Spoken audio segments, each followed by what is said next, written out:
Christmas Eve at my childhood home in Connecticut. Walking through the living room after helping Mom with dinner preparations, I freeze. Above the fireplace hangs a new family portrait.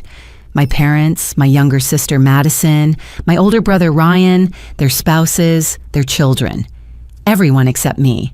Not blurred or hidden. Deliberately cropped out. The frame cuts precisely where I should be standing. My throat tightens. 28 years of being their daughter, and they erased me like I never existed. No one says a word about it during dinner. The grandfather clock in the corner marked 7:30 as we gathered around the dining table. The same mahogany table where I'd eaten thousands of meals, celebrated countless birthdays, and shared 28 years of family memories. Now I sat in my designated chair, the one between Madison and the china cabinet, feeling like a ghost haunting my own life. Mom bustled around with the practiced efficiency of someone who'd hosted 43 Christmas Eve dinners in this house. Her movements were precise, deliberate, and somehow managed to navigate around me without acknowledgement. She placed the glazed ham at Dad's end of the table, the honey-baked tradition he'd carved with the same ceremonial importance since I was 5 years old. Madison sparkled in her emerald dress, left hand strategically positioned to catch the light from the chandelier. Her engagement ring, a 2-carat princess cut that her boyfriend Jeremy had presented 3 weeks ago, demanded attention with every gesture. Jeremy's family owns that vineyard in Napa Valley. She gushed to our cousin Patricia, who'd arrived an hour ago with her husband and twin boys. We're thinking of having the wedding there next fall. 200 guests, maybe 250. Mom clasped her hands together, her face illuminating with the kind of joy I hadn't seen directed at me in months. Patricia, you should see the dress designs Madison's been considering. We spent all last Tuesday at Kleinfeld's, and the consultant said she'd never seen someone look so stunning in their Panina Tournai collection. Ryan lounged in his chair with the confidence of someone who'd never questioned his place in the world. His wife Emma sat beside him quietly, cutting their daughter Sophia's ham into bite-sized pieces. At 32, Ryan had achieved everything our parents valued: the Harvard MBA, the investment firm partnership, the colonial house in Westport, and most importantly, the 2 grandchildren who carried on the family name. The Singapore expansion is moving faster than projected, Ryan announced, accepting the green bean casserole from Dad. Board approved my proposal last Monday. Looks like I'll be heading up the entire Asian markets division by spring. Dad's chest expanded with pride. That's my boy. I knew Thornton Investments would recognize your potential. Remember when you were 10 and set up that lemonade empire across 3 neighborhoods? Born entrepreneur. I reached for the casserole dish as it made its way around the table. My fingers had barely grazed the ceramic when Mom's hand swooped in, intercepting my movement with surgical precision. Without meeting my eyes, she passed it directly to Madison, who accepted it while continuing her wedding venue monologue. The dismissal stung more than any harsh word could have. At least anger acknowledged existence. This calculated invisibility cut deeper, suggesting I'd become an inconvenience to be managed rather than a daughter to be loved. Jeremy's younger brother Marcus asked about the cranberry sauce. I lifted the crystal bowl sitting directly in front of me, extending it toward him. He looked through me, past me, around me, before asking Ryan if he could pass the cranberries. Ryan reached across the entire table, nearly knocking over Emma's wine glass, to hand Marcus the exact bowl I'd been holding. The conversation flowed around me like water around a river stone. They discussed the new country club membership rates, debated whether the Johnsons' holiday party had been better last year, and planned a February ski trip to Aspen that somehow required coordination between everyone except me. We'll need 3 suites, Emma calculated aloud. 1 for Richard and Helen, 1 for us with Sophia and the baby, and 1 for Madison and Jeremy. Don't forget Mom and Dad, Madison added. They'll want their own space. 5 suites. Every family member accounted for except the daughter sitting at the table chewing ham that tasted like sawdust while pretending not to notice my exclusion from yet another family gathering.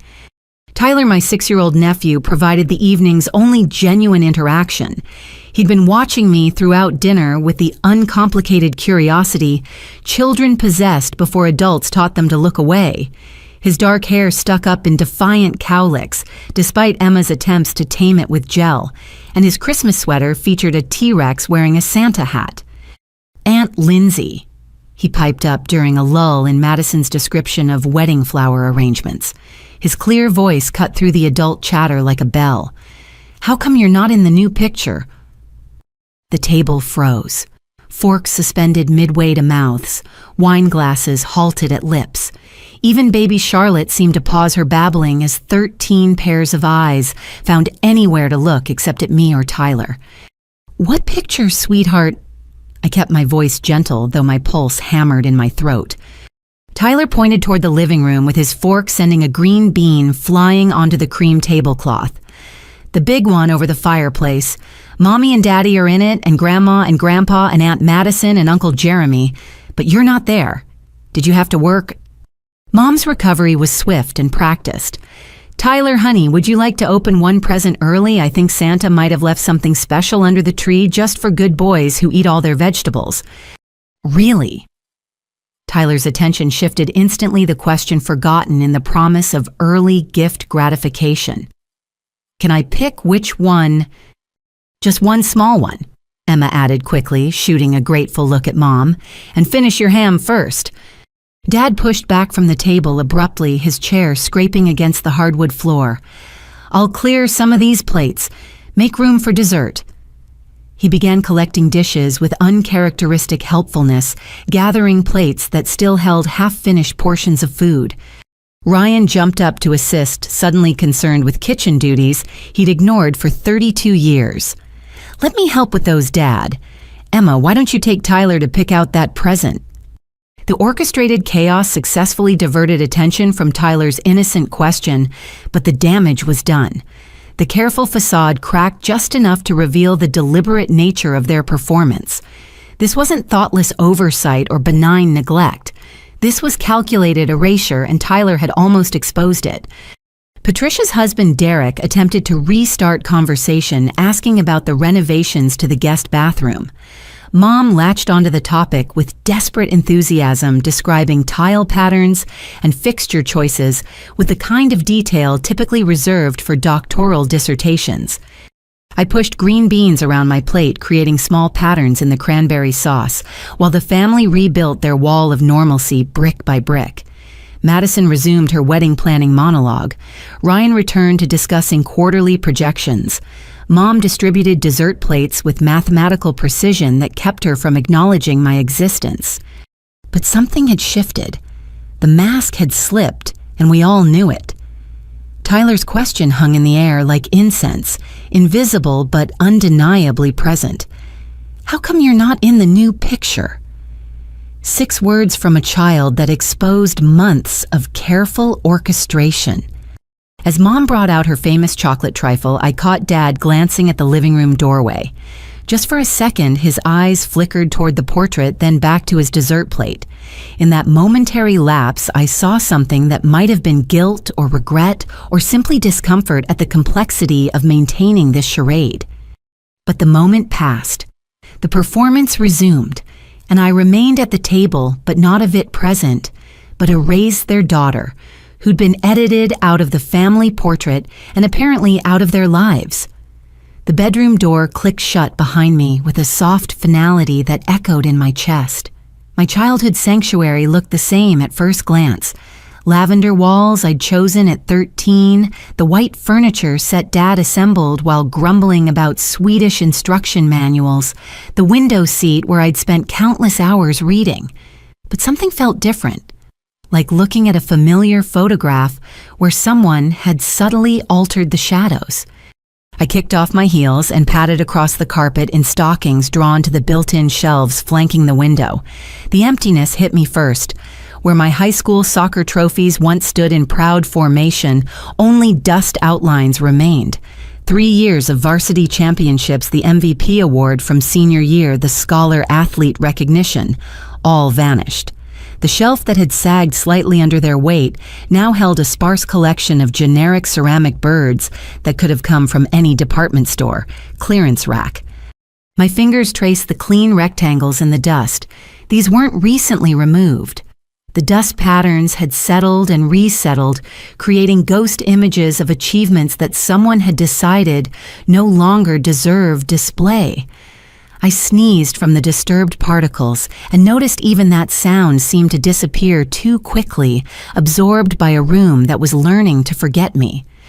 The wall opposite my bed had once been a shrine to academic success. Certificates of merit, honor roll commemorations, the acceptance letter from Johns Hopkins I'd framed in celebration, a decade of scholarly achievements that proved I was more than just the middle child. Now 3 landscape prints hung in their place. Generic scenes of beaches and mountains, the kind of mass-produced art you'd find in a budget hotel room. They weren't even level. I crossed to examine them closer. The nail holes from my awards were still visible, hastily spackled, but not sanded smooth. Someone had done this in a hurry, or perhaps simply hadn't cared enough to do it properly. The realization that they'd literally plastered over the holes left by my accomplishments felt like a metaphor too obvious to ignore. The hallway gallery told a similar story. The Johnson family photo timeline, Mom's pride and joy, stretched 20 feet along the corridor connecting the bedrooms. I'd walked past it thousands of times, watching our family evolution from parents with babies to grandparents with grandchildren. Now I moved slowly, examining each frame with detective-like scrutiny. The photo from Ryan's Harvard graduation, I wasn't there, which was impossible because I'd driven up from Baltimore specifically for the ceremony, missing my own finals review to attend. The vacation photo from Hilton Head, my figure had been seamlessly removed from the beach scene, leaving Madison and Ryan building a sandcastle that I knew I'd helped design. Christmas morning from 2018 showed unopened presents where I'd been sitting, my pajama-clad form replaced with more gifts under the tree. Professional work.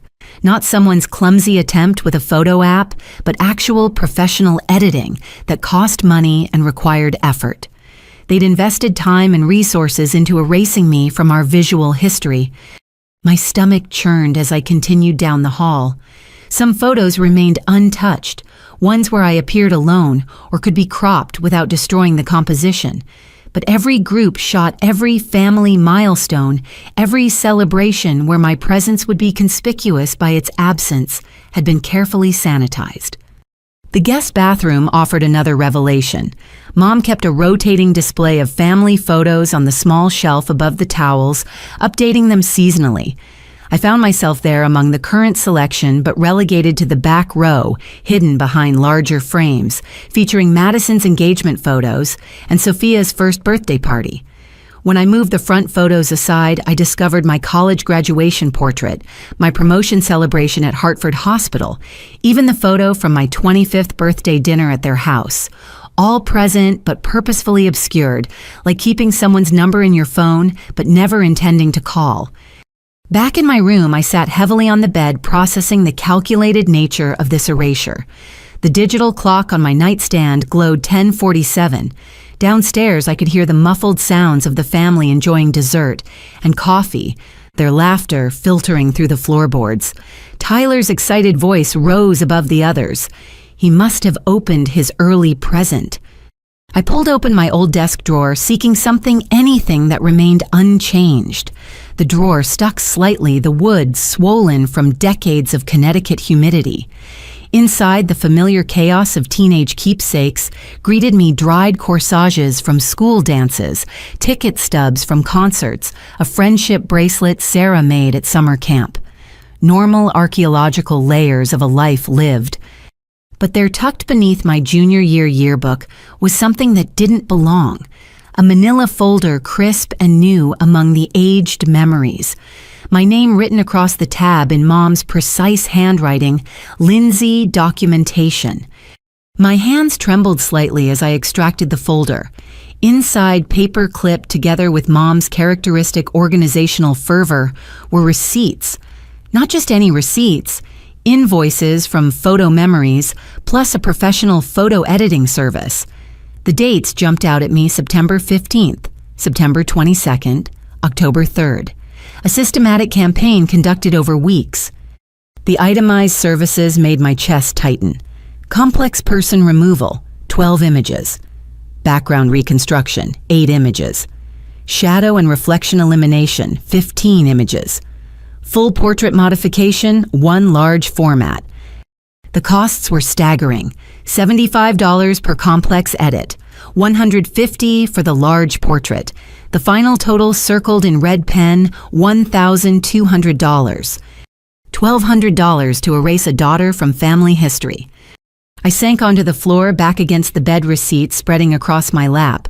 The clinical language of the invoices, subject extraction, seamless blend, artifact removal, described my elimination with the same detachment you'd use for removing a stain from upholstery. A handwritten note was stapled to the final receipt. Rush job completed as requested. All original files destroyed per your instructions. No backup copies retained. They'd paid extra to ensure no evidence remained of my original presence. This wasn't a moment of anger or a reversible decision. This was thorough, deliberate, and intended to be permanent. My phone buzzed with a text from Sarah. "How's Christmas Eve going? Save me some of your mom's trifle." I almost laughed at the absurdity. How could I explain that not only was I not getting any trifle, but I'd been systematically removed from 2 decades of family photos that my parents had paid the equivalent of a mortgage payment to pretend I'd never existed. Another sound from downstairs, Patricia's twins running through the house, their parents calling after them to be careful.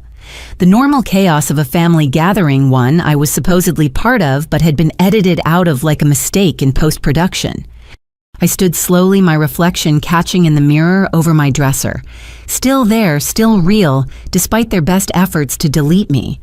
The woman looking back had her mother's eyes and her father's stubborn chin, genetic evidence that couldn't be photoshopped away no matter how much they paid. But as I gathered the receipts and closed the folder, I realized this discovery was just the beginning. If they'd gone to these lengths to remove me from photos, what else had they done? What other erasures were waiting to be discovered? The house settling around me made small creaking sounds, the old bones of a structure that had sheltered 4 decades of family life. Somewhere in these walls were the pencil marks tracking my height, the dent from when I'd practiced field hockey in the hallway, the window screen I'd loosened for late-night escapes, physical evidence of a childhood they couldn't invoice away. But they were trying. One receipt at a time, one photo at a time, they were attempting to revise history into a version where their middle daughter simply didn't exist. The question that burned in my throat was simple: why? What had I done that warranted this complete erasure? What transgression justified spending $1,200 to remove me from family memories? Tomorrow was Christmas. Downstairs, my family continued their celebration, their laughter bright and uncomplicated by the knowledge of what they'd done. And upstairs, alone in a room being slowly stripped of my presence, I held the receipts that proved their betrayal wasn't just emotional, but financial, not just personal, but professional. They hadn't just broken my heart, they'd paid someone to help them do it.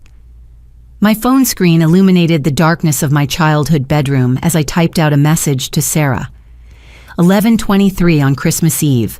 Late, but Sarah never slept before midnight. My thumbs moved quickly across the screen. "Hey, something weird is happening with my family. Can you talk?" Her response came within seconds, always calling now. I declined the call, typing instead, "Can't talk out loud, they'll hear. But I need to know if you've noticed anything strange lately. About my family, talking about me." 3 dots appeared, disappeared, then appeared again. Sarah's message, when it finally came, made my blood run cold. "Lindsay, I've been wanting to ask you about Seattle for months, but didn't want to pry. How's the new job going?" Seattle.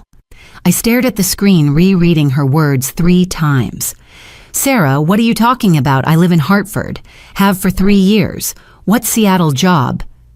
A long pause. Then, "Your mom told my mom at the grocery store in October that you took a position with a tech company in Seattle. Said you needed a fresh start and space to figure things out.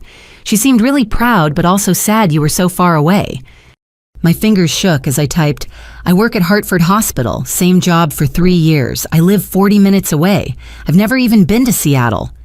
Sarah's reply came in rapid bursts. "What? Are you serious right now?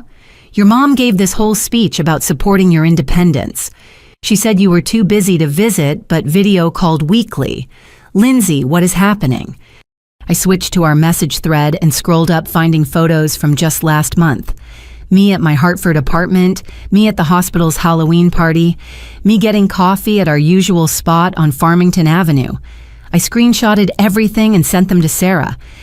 "Oh my God," she wrote. "These are all dated from when you were supposedly in Seattle. Why would your mom lie about this?" Before I could respond, another message appeared. "Wait, there's more. Remember Jessica from high school? She works at your mom's dentist office now.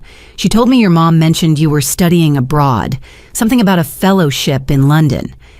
London, Seattle.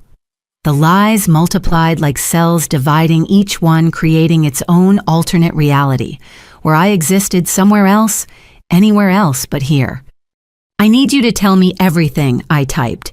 "Every single thing you've heard about me from my family in the last few months."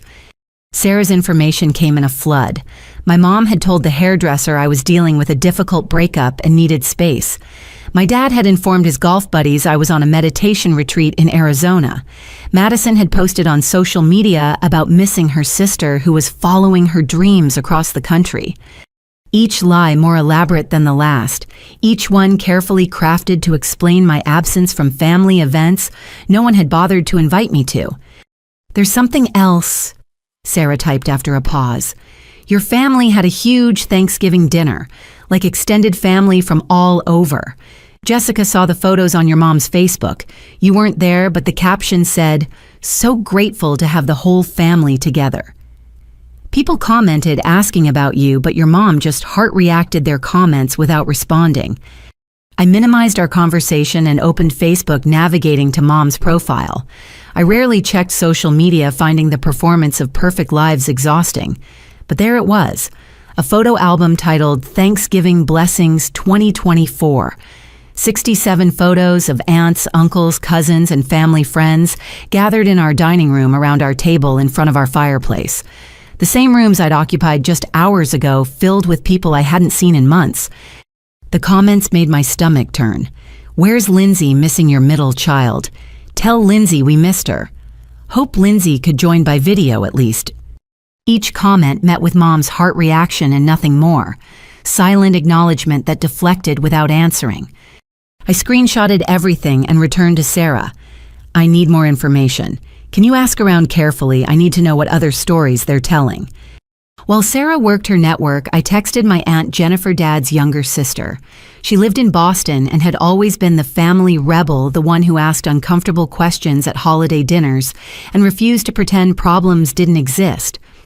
"Aunt Jen, this is random, but have you heard from my parents lately? About me specifically?" Her reply took longer, but when it came, it confirmed my worst fears. "Sweetheart, your mother told me 3 months ago that you were going through something and needed space from the family. She asked me not to reach out because you were in a fragile state and contact might set back your progress. I've been worried sick but wanted to respect your boundaries. Are you okay?" I called her immediately, not caring who might overhear. She answered on the first ring. "Lindsay, oh thank God, I've been so worried." "Aunt Jen." I whispered, my voice cracking. "I'm fine, I've been fine. I live 40 minutes away and work at the same hospital I've been at for years. I have no idea what Mom told you, but none of it is true." Silence on her end, then a sharp intake of breath. That manipulative witch. I knew something felt wrong. She was too calm about you supposedly needing intensive therapy, too prepared with explanations. Therapy. She told you I was in therapy. Inpatient treatment, she implied, for burnout and anxiety. Said you'd cut contact with everyone while you worked through it. But here's the thing. She slipped up once. Mentioned you'd sent money for your father's medication last month. I asked how you managed that with no contact, and she changed the subject so fast I got whiplash. My mind raced. They were keeping my financial support while telling everyone I'd abandoned the family, taking my money while erasing my presence. "There's more," Aunt Jennifer continued.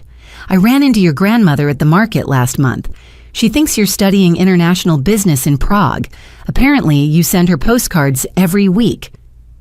I don't send postcards. I call her every Sunday. She hasn't mentioned any calls, just postcards with generic messages about enjoying your studies. Someone was intercepting my calls to grandmother. Someone was creating fake postcards. The elaborateness of the deception made my skin crawl. Sarah's messages started flooding in with her reconnaissance. My cousin Tom had been told I joined the Peace Corps. The neighbors thought I'd moved for a promotion to California. My high school track coach heard I was training for marathons in Colorado. The church secretary was informed I'd transferred my membership to a congregation in Dallas. Each person had received a different story carefully tailored to be believable, but distant enough to prevent follow-up questions. A web of lies so complex that untangling one thread would leave dozens more intact. Lindsay. Aunt Jennifer's voice cut through my spiral. I'm documenting everything, every conversation, every date, every detail. Something is very wrong here, and I think we both know this isn't about you needing space. They had me removed from all the family photos, I whispered. Paid over $1,000 to have me professionally edited out. Jesus Christ. Aunt Jennifer rarely swore, saving profanity for maximum impact. This is beyond dysfunction. This is systematic. When did it start? I thought back, piecing together the timeline. 3 months ago, right after I refused to invest in Madison's boyfriend's startup. How much did they want? $50,000, my entire savings, for some app that helps people find parking spaces. And when you said no, Mom accused me of not understanding family loyalty, said I was selfish for hoarding money while Madison tried to build a future. Meanwhile, you've been paying your father's medication costs for how long? 2 years, $300 a month minimum. And Ryan invested in this startup, double what they asked from me. The pieces clicked together with sickening clarity. I'd refused to fund their chosen narrative of Madison's perfect life with her perfect boyfriend and his perfect business idea. So they'd written me out of the story entirely. I'm driving down tomorrow, Aunt Jennifer declared. They don't get to do this. Not to you, not to anyone. It's Christmas. Exactly. And they're going to have to look me in the eye and explain why they've been lying to the entire extended family about my niece's whereabouts while she sits at their dinner table like a ghost.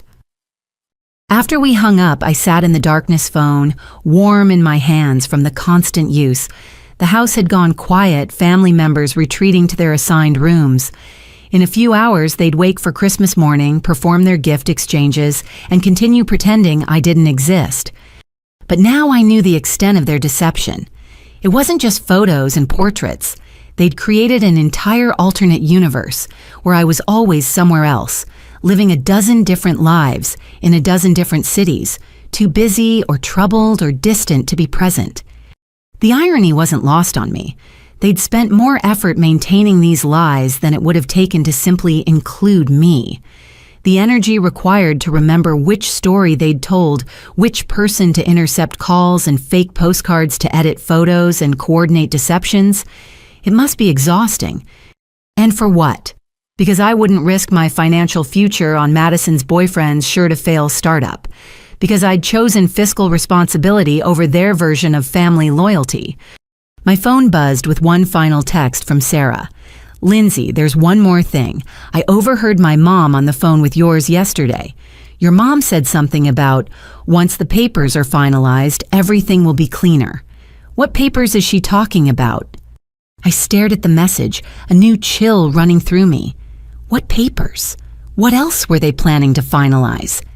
Tomorrow was Christmas, but it was also the beginning of my investigation into just how far my family had gone to erase me from their lives. And more importantly, why they thought they could get away with it. Sleep eluded me entirely. I lay in my childhood bed staring at the glow-in-the-dark stars I'd stuck to the ceiling in 6th grade, now faded to barely visible pale green dots. My mind churned through every interaction from the past 3 months, searching for the moment everything changed. 3:47 a.m. The house creaked with winter cold and settling wood. I grabbed my laptop from my overnight bag and created a timeline needing to see the pattern laid out clearly. September 15th, the date on the first photo editing receipt. What had happened in mid-September, I opened my phone calendar and scrolled back. September 14th, dinner at my parents' house. Madison had brought Jeremy flush with excitement about his startup idea. I remembered the evening with crystal clarity now. It's revolutionary. Jeremy had insisted over Mom's pot roast, his eyes bright with entrepreneurial fever. Think about how much time people waste looking for parking. ParkSpot will eliminate that entirely. We just need initial investors to believe in the vision.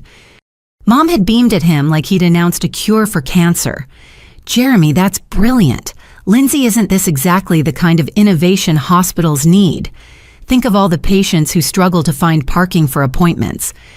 The pitch had continued through dessert. Market projections sketched on napkins, user interface mock-ups passed around like religious artifacts, and then the ask $50,000 for a 20% stake in a company that existed only in Jeremy's imagination and a half-built app that crashed every time they demonstrated it. I appreciate the opportunity, I'd said carefully, but I can't invest that kind of money in a startup. That's my entire emergency fund and down payment savings combined. The temperature in the room had dropped 10 degrees. Madison's face flushed red. Jeremy's smile tightened into something resembling a grimace. But it was Mom's reaction that haunted me now. The way her expression shifted from warm encouragement to cold assessment, like she was recalculating my value in real time. Family supports family, she'd said quietly. When Ryan needed help with his gambling debts, you didn't hesitate. That was different. He was in trouble. This is a business investment. Madison's future is in trouble if she can't support her partner's dreams. What kind of sister refuses to help with that? The argument that followed had been quiet but vicious. Dad had joined Mom's side, suggesting I didn't understand business because I just worked at a hospital. Ryan had sat silent, knowing I'd covered $40,000 in gambling debts he'd hidden from everyone else. Madison had cried, actually cried, claiming I was jealous of her happiness. I'd left that night thinking the tension would blow over. Family disagreements always did. We'd fought before about money, politics, life choices. But we always found our way back to center. Except this time we hadn't. I continued building my timeline. September 20th, Madison's birthday dinner. I'd shown up with her favorite cake from the bakery across town, a tradition I'd maintained for 5 years. They'd already eaten dessert. Oh, we thought you were working. Mom had said, not meeting my eyes. The cake had sat untouched on the counter while they discussed plans I hadn't been included in. September 28th, Ryan's daughter's soccer game. I'd arrived to find my usual spot on the bleachers occupied the family grouped together in a way that left no natural space for me. Lindsay's here, Tyler had announced happily. The adults had shifted uncomfortably but made no effort to include me in their cluster. October 5th, Dad's doctor appointment. I'd taken time off work to drive him something I'd done monthly since his heart issues began. Mom had intercepted me in the parking lot. We've made other arrangements, she'd said. Ryan's taking him now. But Ryan's car wasn't in the lot, and Dad waited alone in the lobby for 20 minutes before I insisted on taking him anyway. The pattern was clear. The financial refusal had triggered something, but it wasn't really about the money. It was about breaking rank, refusing to follow the script, choosing my financial security over their narrative of family unity. I pulled up my bank statements, needing to verify something that had been nagging at me. There, deposits returned one after another. The checks I'd written for Dad's medications sent back uncashed. But when I checked the dates against my calendar, they aligned with purchases Mom had made.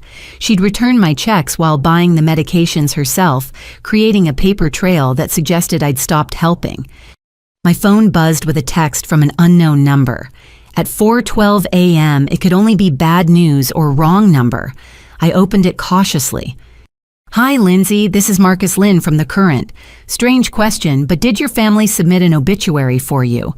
We have one pending publication but wanted to verify since you're clearly active on social media. Please call me ASAP. My blood turned to ice. An obituary, I called the number, immediately not caring about the hour. Marcus Lynn. This is Lindsay Johnson. You just texted about an obituary. Ms. Johnson, thank God. We've had some strange submissions before, but this seemed particularly suspicious. Someone submitted a death notice for you dated next week, claiming you passed away unexpectedly while traveling abroad. I'm very much alive. Who submitted it? The submission came from a Madison Johnson listed as your sister, paid for a full memorial spread with photos and everything. We require verification for all obituaries, which is why I reached out. This is actually the second submission. The first was rejected last month for lack of documentation. They'd tried twice. My family had tried to officially declare me dead in the newspaper. The symbolism was staggering. Not content with erasing me from photos and lying about my whereabouts, they wanted to literally announce my death to the community. Please don't run that obituary. I managed through my shock. And can you send me copies of everything submitted? Already emailed to the address on file. Ms. Johnson, I have to ask, do you feel safe? This kind of thing usually indicates serious family dysfunction or worse. Did I feel safe? I was sitting in my childhood bedroom in my parents' house, surrounded by people who'd paid to have me erased from photos and were now trying to publish my death announcement. Safe wasn't the word I'd use. I'm handling it, I told him. Thank you for checking. After we hung up, I opened my email. The obituary draft made me nauseous.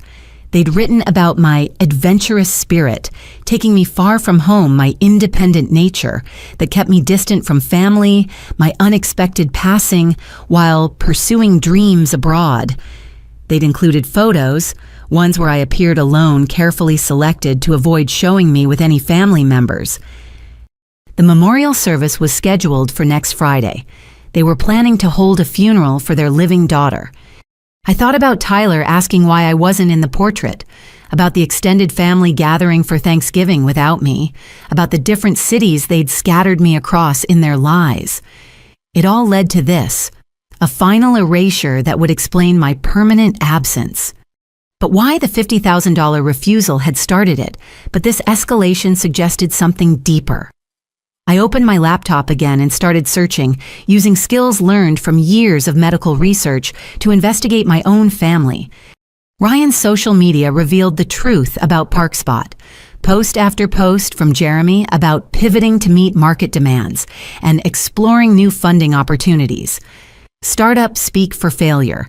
The app had launched and died within 6 weeks. Ryan's $100,000 investment had vanished into nothing. They needed someone to blame, someone who'd refused to join their failed venture, whose financial prudence now looked like wisdom while their choices looked like folly. I'd become the scapegoat for a bad business decision that had cost Ryan his children's college funds and Jeremy his credibility. Rather than admit their mistake, they'd chosen to erase the reminder of their failure. Me. My phone showed 4:58 a.m. Soon the house would wake for Christmas morning. Stockings would be opened, gifts exchanged, breakfast prepared, all while they finalized plans for my funeral. I pulled out a legal pad and started writing. Not the emotional letter I wanted to write full of hurt and accusations. Instead, a detailed timeline of their deception. Every lie told, every check returned, every photo edited. The obituary attempts would be the centerpiece. Hard to explain away trying to declare your living daughter dead. They'd started this war with a $1,000 photo editing bill. They'd escalated it with elaborate lies and returned checks. They'd tried to end it with an obituary. But I was still here, still breathing, still their daughter despite their best efforts to pretend otherwise. And tomorrow, today technically, I would hand them an envelope that would change everything. Because while they'd been busy erasing me from their lives, I'd been documenting every step of their campaign. The pattern was clear, the evidence overwhelming, the next move was mine. Christmas morning was about to become very interesting. 7:30 a.m. arrived with the sound of movement downstairs. Coffee brewing cabinets opening and closing, the familiar rhythm of Mom preparing Christmas morning breakfast.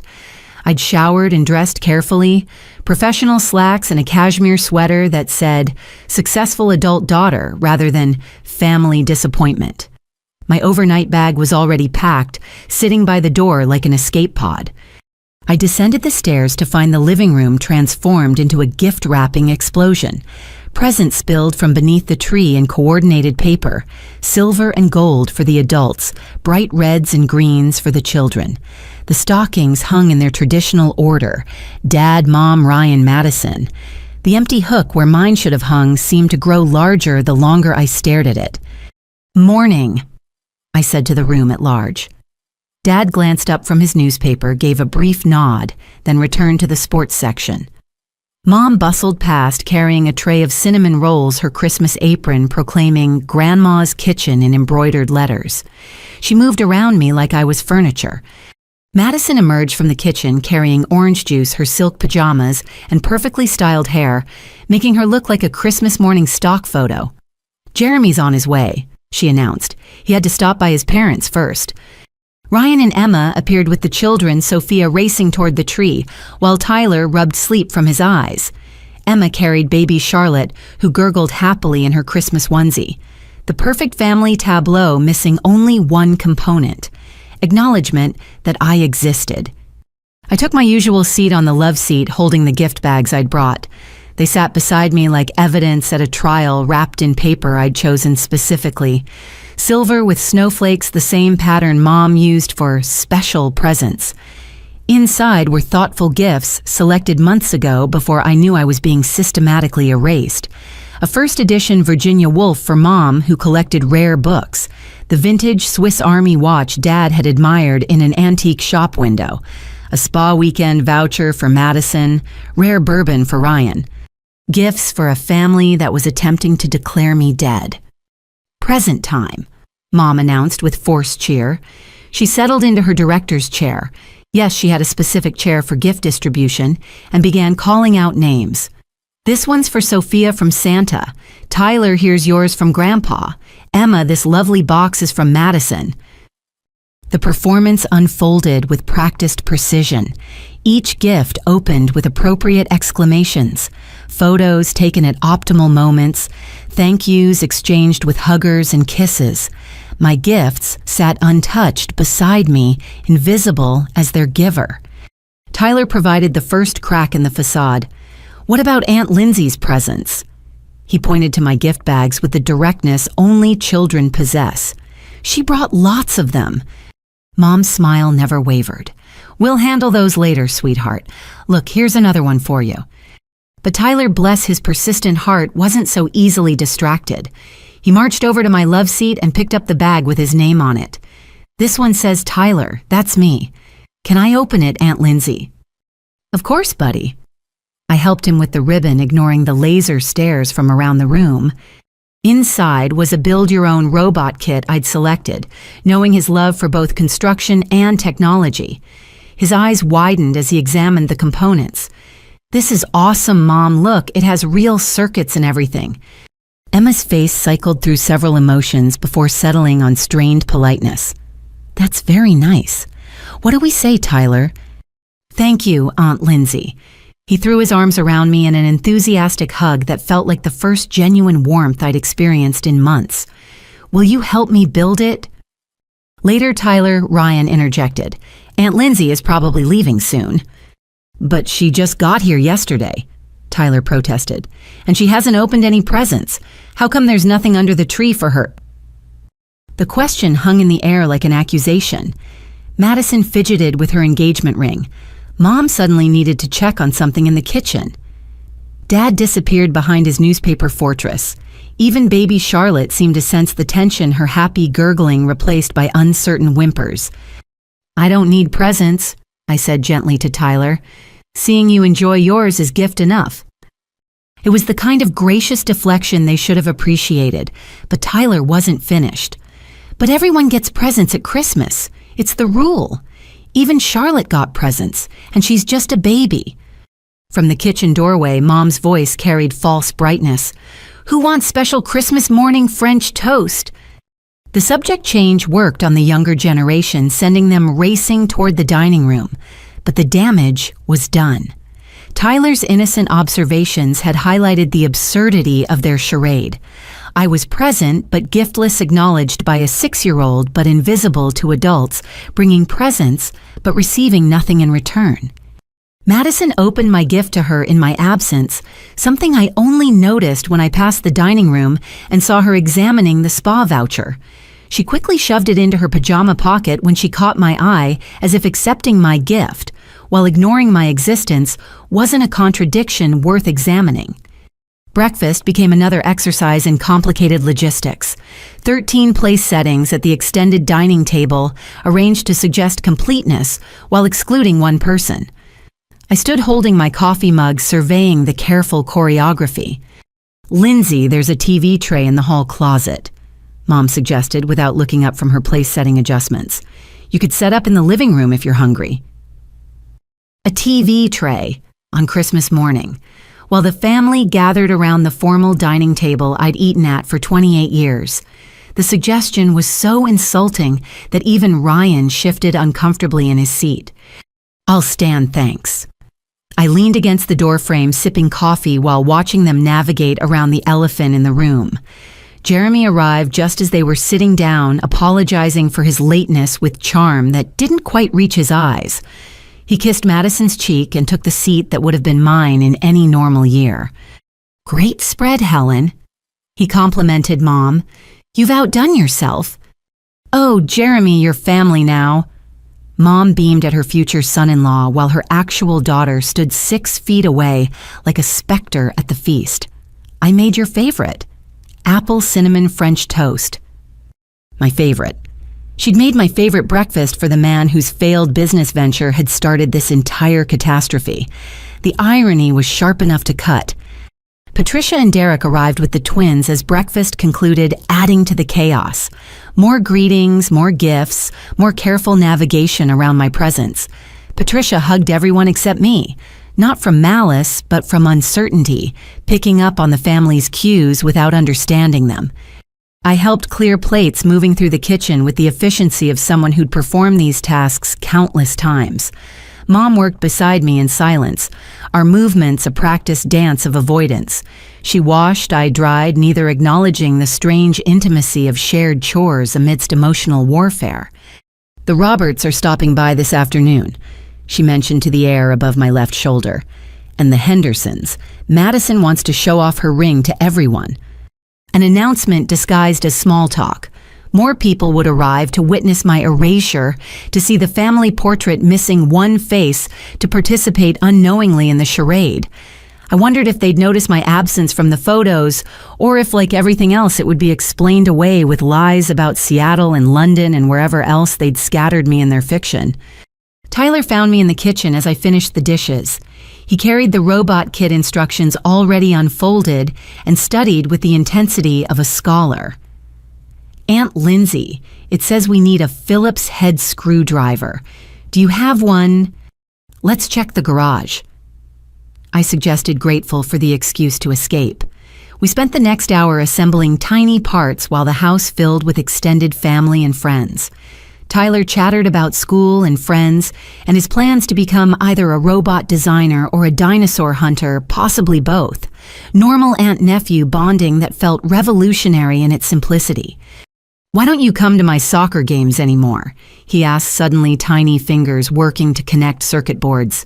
"I scored 3 goals last month." Another innocent question that cut deep. "I didn't know about them, buddy. Nobody told me when they were." "But Mom sends the schedule to everyone."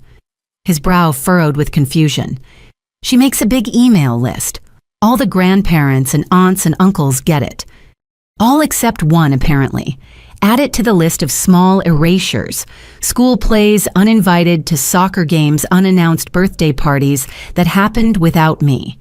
Death by 1,000 exclusions. We finished the robot's basic assembly just as Mom called everyone for gift exchange round 2, with the extended family. I helped Tyler clean up our workspace, packing the remaining components carefully. "Thank you for helping me," he said solemnly. "And thank you for my present. It's my favorite one." "You're very welcome." He paused at the garage door, looking back with those perceptive eyes. "Aunt Lindsay, are you sad?" The question caught me off guard. "Why do you ask?" "Because everyone's acting weird and you look like Mom does when she's pretending not to cry. And there's no presents for you and your stocking isn't hung up and you're not in the picture." His words tumbled out in a rush of 6-year-old concern. "Did you do something bad?" "No, buddy. Sometimes families get complicated, but it's not your worry, okay? You just enjoy your Christmas." He hugged me again, fierce and protective. "I love you, Aunt Lindsay. Even if you're not in the picture, you're still my aunt. Even if you're not in the picture." From the mouths of babes came the truth no adult would speak.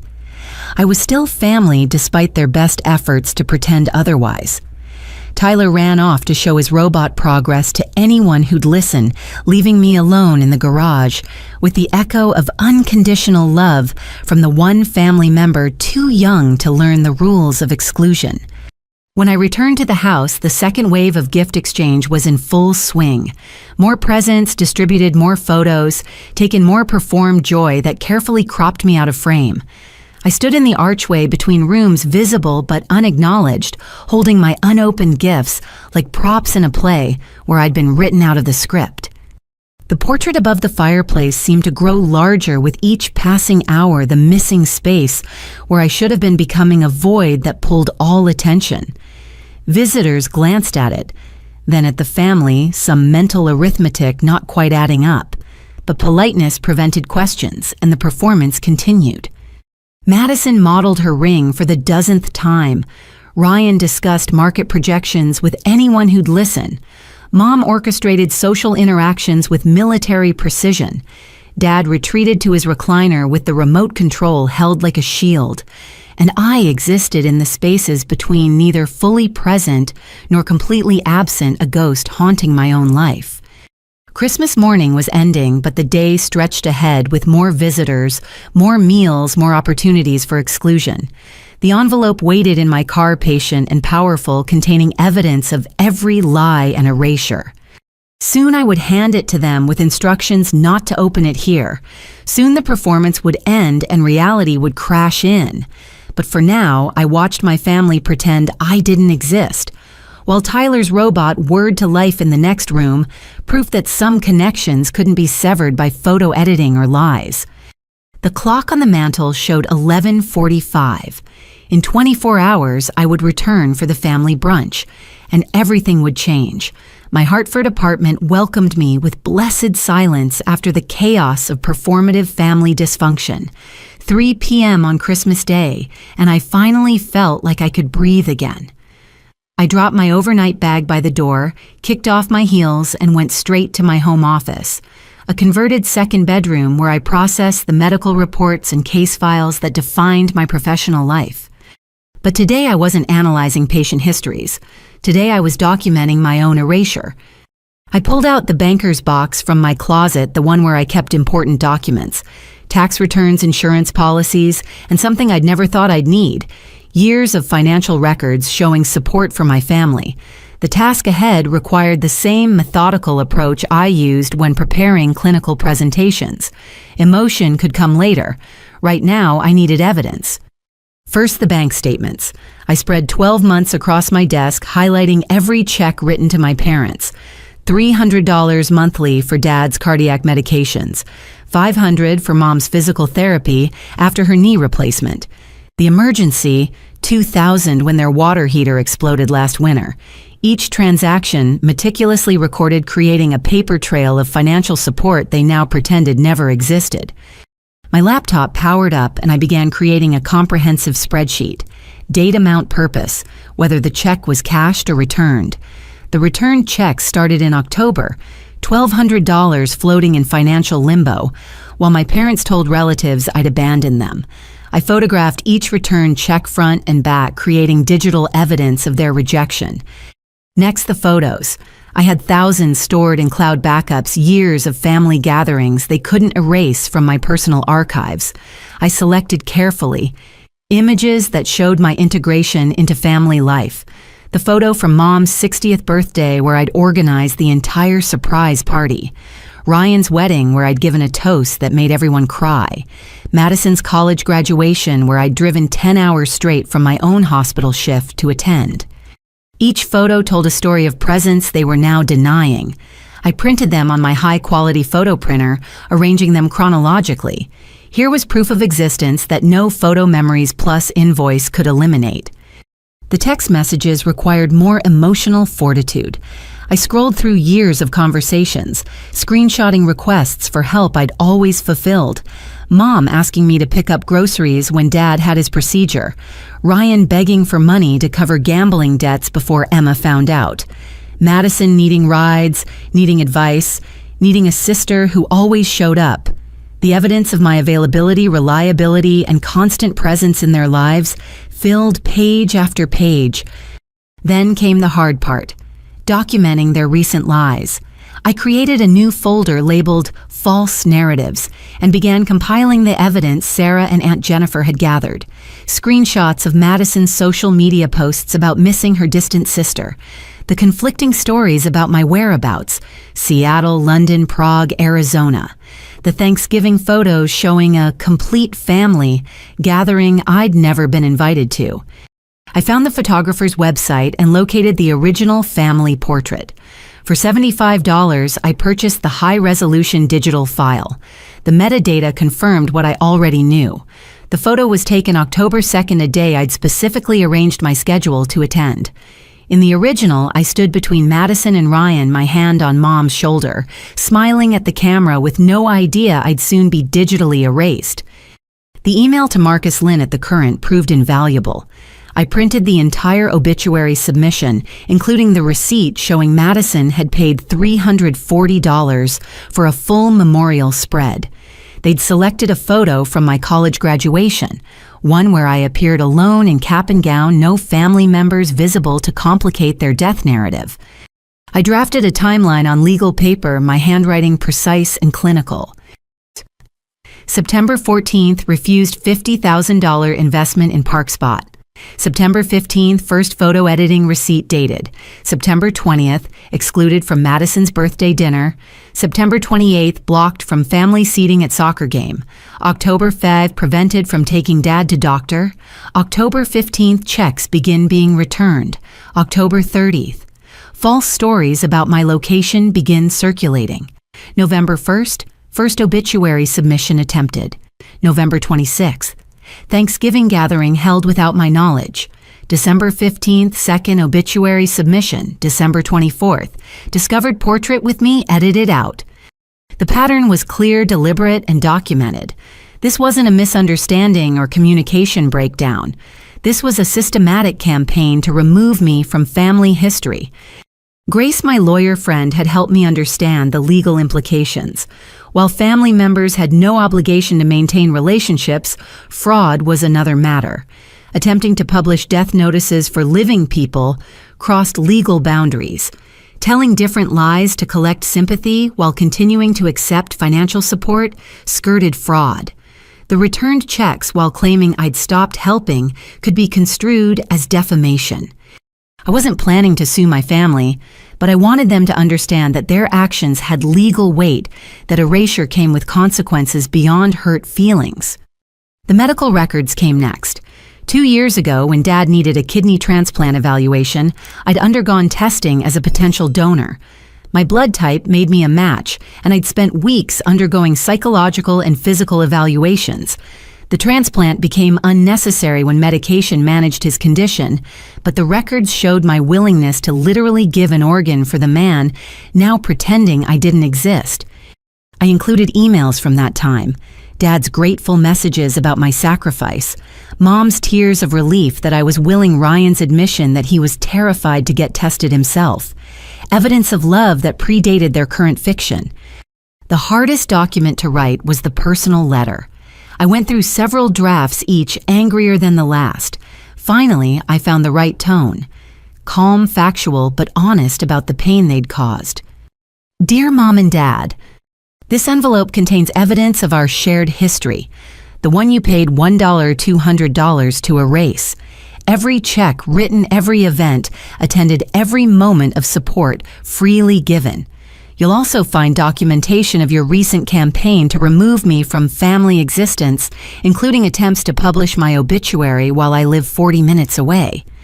I don't understand how we got here, how a refusal to risk my financial security on a failed startup led to systematic erasure, how the daughter who offered her kidney for transplant became someone you declared dead in the newspaper, how 28 years of love evaporated over a business investment.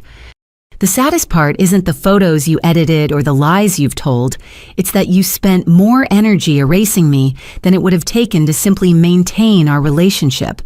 Every dollar spent on photo editing, every elaborate lie about my whereabouts, every returned check, the effort required to pretend I don't exist exceeds what it would have cost to simply love me as I am.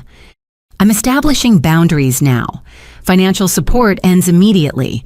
Medical proxy privileges are revoked. Any further attempts to publish false death notices will be met with legal action. The truth has been shared with extended family members who deserve honesty. But I'm also leaving a door open. Family therapy with a licensed professional. Full accountability for the lies told. Public acknowledgement of what you've done. These aren't punishments. They're the minimum requirements for rebuilding trust. The choice is yours. You can continue pretending I died, or you can acknowledge that your living daughter deserves better than erasure. With love despite everything, Lindsay. I sealed everything in a large manila envelope, then created 2 additional copies. One for Aunt Jennifer, who'd already proven herself an ally. One for Grace, who would keep it in her office safe. The original would go to my parents tomorrow at the family brunch they assumed I wouldn't attend. As I worked, my phone buzzed with messages from Tyler. Photos of his completed robot, a video of it moving across the floor, excited text messages in all caps about how it was the best present ever. Each message, a reminder that connection existed beyond their carefully constructed exclusion. Sarah arrived at 6 with Chinese takeout and a bottle of wine. Merry Jewish Christmas. She announced our traditional celebration when neither of us had functional family plans. Tell me everything.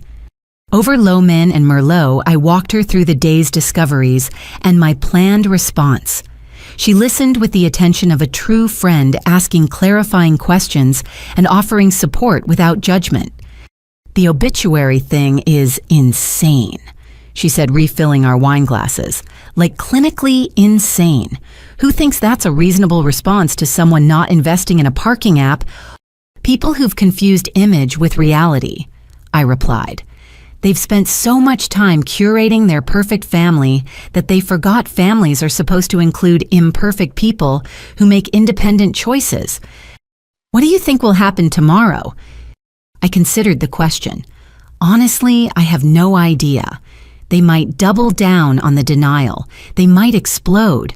They might actually feel shame. But at least everyone will know the truth. We spent the evening addressing envelopes to extended family members, including copies of key evidence with explanatory notes. Each envelope a small bomb of truth that would detonate in mailboxes across New England. By the time relatives received them, my parents would have to acknowledge what they'd done. By 11 p.m., everything was ready. The main envelope sat on my kitchen counter, thick with evidence and weighted with consequences. Tomorrow, I would hand it to my parents with a simple instruction not to open it there. They'd have to wait to wonder to carry the weight of uncertainty I'd been bearing for months. The apartment fell quiet after Sarah left. I sat in my living room, surrounded by the life I'd built independent of family dysfunction. My degrees on the wall earned without their financial help. Photos of friends who'd become chosen family. Evidence of a life fully lived despite their erasure. Tomorrow would bring confrontation and consequences. But tonight, I'd prepared my case with the thoroughness of a prosecutor and the pain of a daughter scorned. The envelope would speak truths they'd paid to hide, document love they'd chosen to forget, and offer a choice they'd have to make. Erasure, I'd learned, was expensive but reversible. Truth once released was free and permanent. Tomorrow, my family would learn the difference. December 26th arrived gray and bitter cold, matching my mood as I prepared for the family brunch. I dressed carefully. a navy suit that projected professional competence, pearl earrings Mom had given me for college graduation before I became erasable. The manila envelope sat on my passenger seat as I drove to Grace's law office, needing one final review before the confrontation. Grace met me despite the holiday understanding the urgency. Her office smelled of leather and coffee, a combination that always made me feel protected. She'd been my friend since medical school orientation, but her transition to law had proven fortuitous. Now she reviewed my documentation with the sharp eye of someone who understood both personal betrayal and legal boundaries. "Walk me through the timeline again," she said, spreading papers across her conference table. "I want to make sure we have everything covered." I recounted the progression from refused investment to attempted obituary, watching her expression shift from professional interest to personal outrage. Grace had met my family numerous times, attended parties at their house, knew the dynamics I was describing. "The obituary attempts are criminal," she stated flatly. "Fraud, possibly identity theft, depending on how they presented themselves to the newspaper. The return checks, while claiming you stopped supporting them, could constitute defamation if they've damaged your reputation with family members. I don't want to prosecute. I just want them to understand the seriousness. Sometimes the threat of consequences is more powerful than the consequences themselves." She pulled out her laptop and began typing. "Let me draft something that makes the legal implications clear without crossing into actual threats." While she worked, I studied the property documents she'd uncovered during her research. The family trust established by my grandparents had been recently amended. My name, previously listed as an equal beneficiary with Ryan and Madison, had been removed. The life insurance policies showed the same modification. Even the emergency contact forms for Dad's medical providers had been changed, despite my healthcare background making me the logical choice. "This is thorough," Grace murmured. "They didn't just remove you from photos. They've systematically eliminated any legal claim you might have to family assets or decision-making power. When did they make these changes?" "The trust was amended October 10th, life insurance on October 17th, everything filed within a 2-week period." She pulled up another document. "Here's what's interesting. They listed the reason as beneficiary permanently relocated overseas on the insurance forms. They're creating a paper trail to support their lies." The calculation required for such comprehensive erasure stunned me.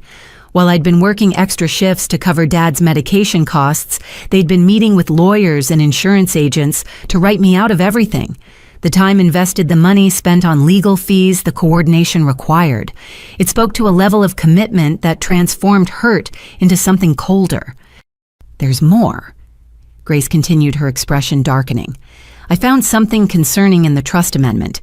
There's a clause about missing beneficiaries that activates if someone can't be located for 6 months. Given their obituary attempts and false stories about your whereabouts, they're trying to have me declared legally missing. It's a possible interpretation. Create enough documentation that you're unreachable. Wait 6 months, then claim your portion of the trust reverts to the remaining beneficiaries." She printed the relevant pages, highlighting key sections. "Madison and Ryan would split your third worth approximately $400,000 based on the last valuation. $400,000. The amount made their $50,000 investment request seem even more insulting. They'd wanted me to risk my savings on a doomed startup while planning to steal my inheritance through legal maneuvering. Grace drafted a formal letter outlining the legal implications of their actions. It referenced specific statutes about fraud, defamation, and inheritance manipulation without making direct threats. The language was precise, professional, and devastating in its clarity. She also prepared a cease and desist order regarding any further obituary attempts or false statements about my whereabouts. "I'm including a documentation preservation notice," she explained.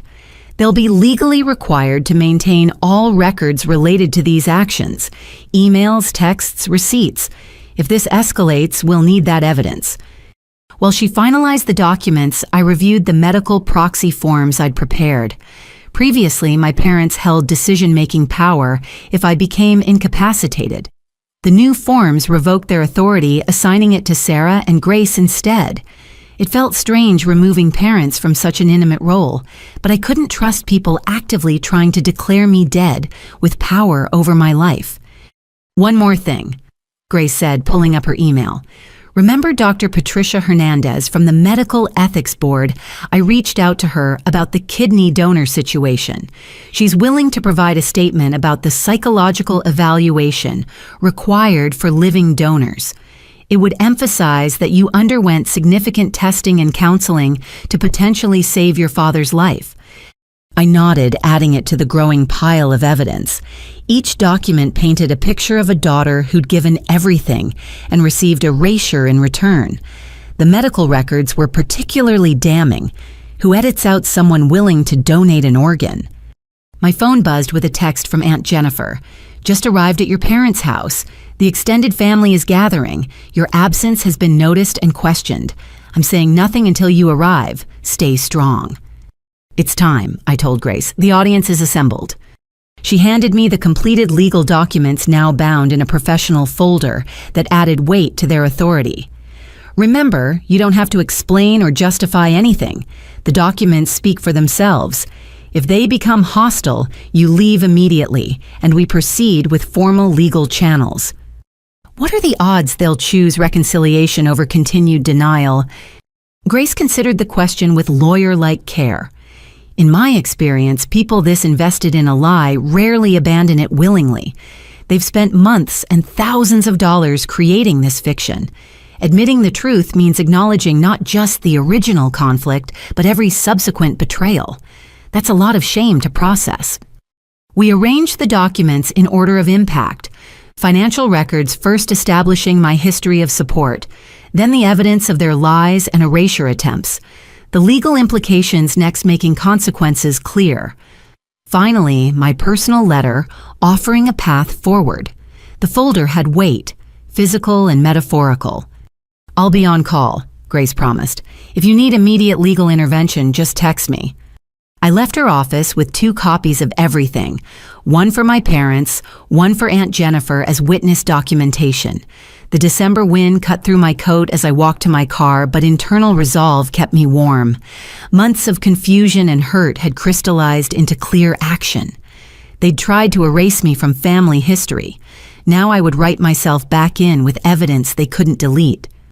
The drive to my childhood home took 35 minutes through light holiday traffic. Each mile brought a mix of anxiety and determination. I'd spent weeks being edited out of their lives. Today, I would become uneditable, a truth too documented to deny, a presence too legal to ignore. My phone showed 11:50. The family brunch would be in full swing. Extended relatives gathered for what they believed was a routine holiday meal. They had no idea they were about to witness the collision between carefully maintained fiction and meticulously documented reality. I pulled into the driveway behind cars I recognized. Aunt Jennifer's Prius, Uncle Robert's SUV, various cousins' vehicles, creating an automotive family reunion. Inside that house, my family was performing their version of normal while planning my funeral. The thought steeled my resolve as I grabbed both folders and walked toward the front door. The doorbell felt strange under my finger. When had I become a guest requiring announcement in my childhood home? But I pressed it anyway, hearing the familiar chime echo through rooms where my erasure was about to end. The door opened to reveal Madison, her expression cycling from surprise to alarm to something resembling fear. Behind her, I could hear the buzz of conversation, the clink of glasses, the sounds of a family gathering I should have been part of. "Lindsay." She said my name like a question, as if my existence required confirmation. "What are you doing here?" I smiled with more confidence than I felt. "Attending the family brunch. Isn't that what we do on December 26th? She stood frozen in the doorway, blocking my entrance, while her mind clearly raced through options. But I was done waiting for permission to exist. I stepped forward and she automatically moved aside, 28 years of sibling dynamics overriding recent programming. The house smelled of coffee and Mom's famous breakfast casserole. Familiar voices carried from the dining room, punctuated by laughter that would soon end. I walked through my childhood home like I belonged there, because despite their best efforts, I did. The conversation stopped when I entered the dining room. 13 faces turned toward me, with expressions ranging from confusion to recognition to dawning understanding that something significant was about to happen. Mom's coffee cup trembled in her hand. Dad's jaw tightened. Ryan wouldn't meet my eyes. But Aunt Jennifer smiled fierce and proud as I took my place at the table I'd been excluded from just yesterday. "Good morning, everyone," I said, setting the manila envelope prominently beside my plate. "I hope I'm not too late for brunch." The dining room fell silent except for the grandfather clock's steady ticking.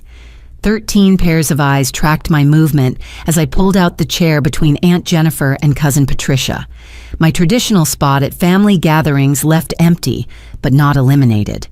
The wood scraped against hardwood as I settled in, placing the manila envelope beside the untouched place, setting someone had reflexively laid out.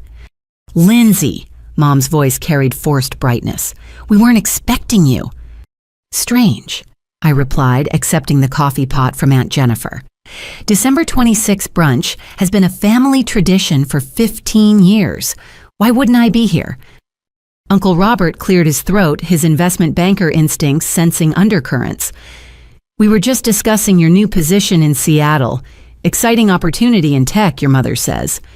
"I'm curious about that." I stirred cream into my coffee with deliberate calm. "Which tech company did she say I worked for?" Mom's knuckles whitened around her fork. I may have gotten some details confused.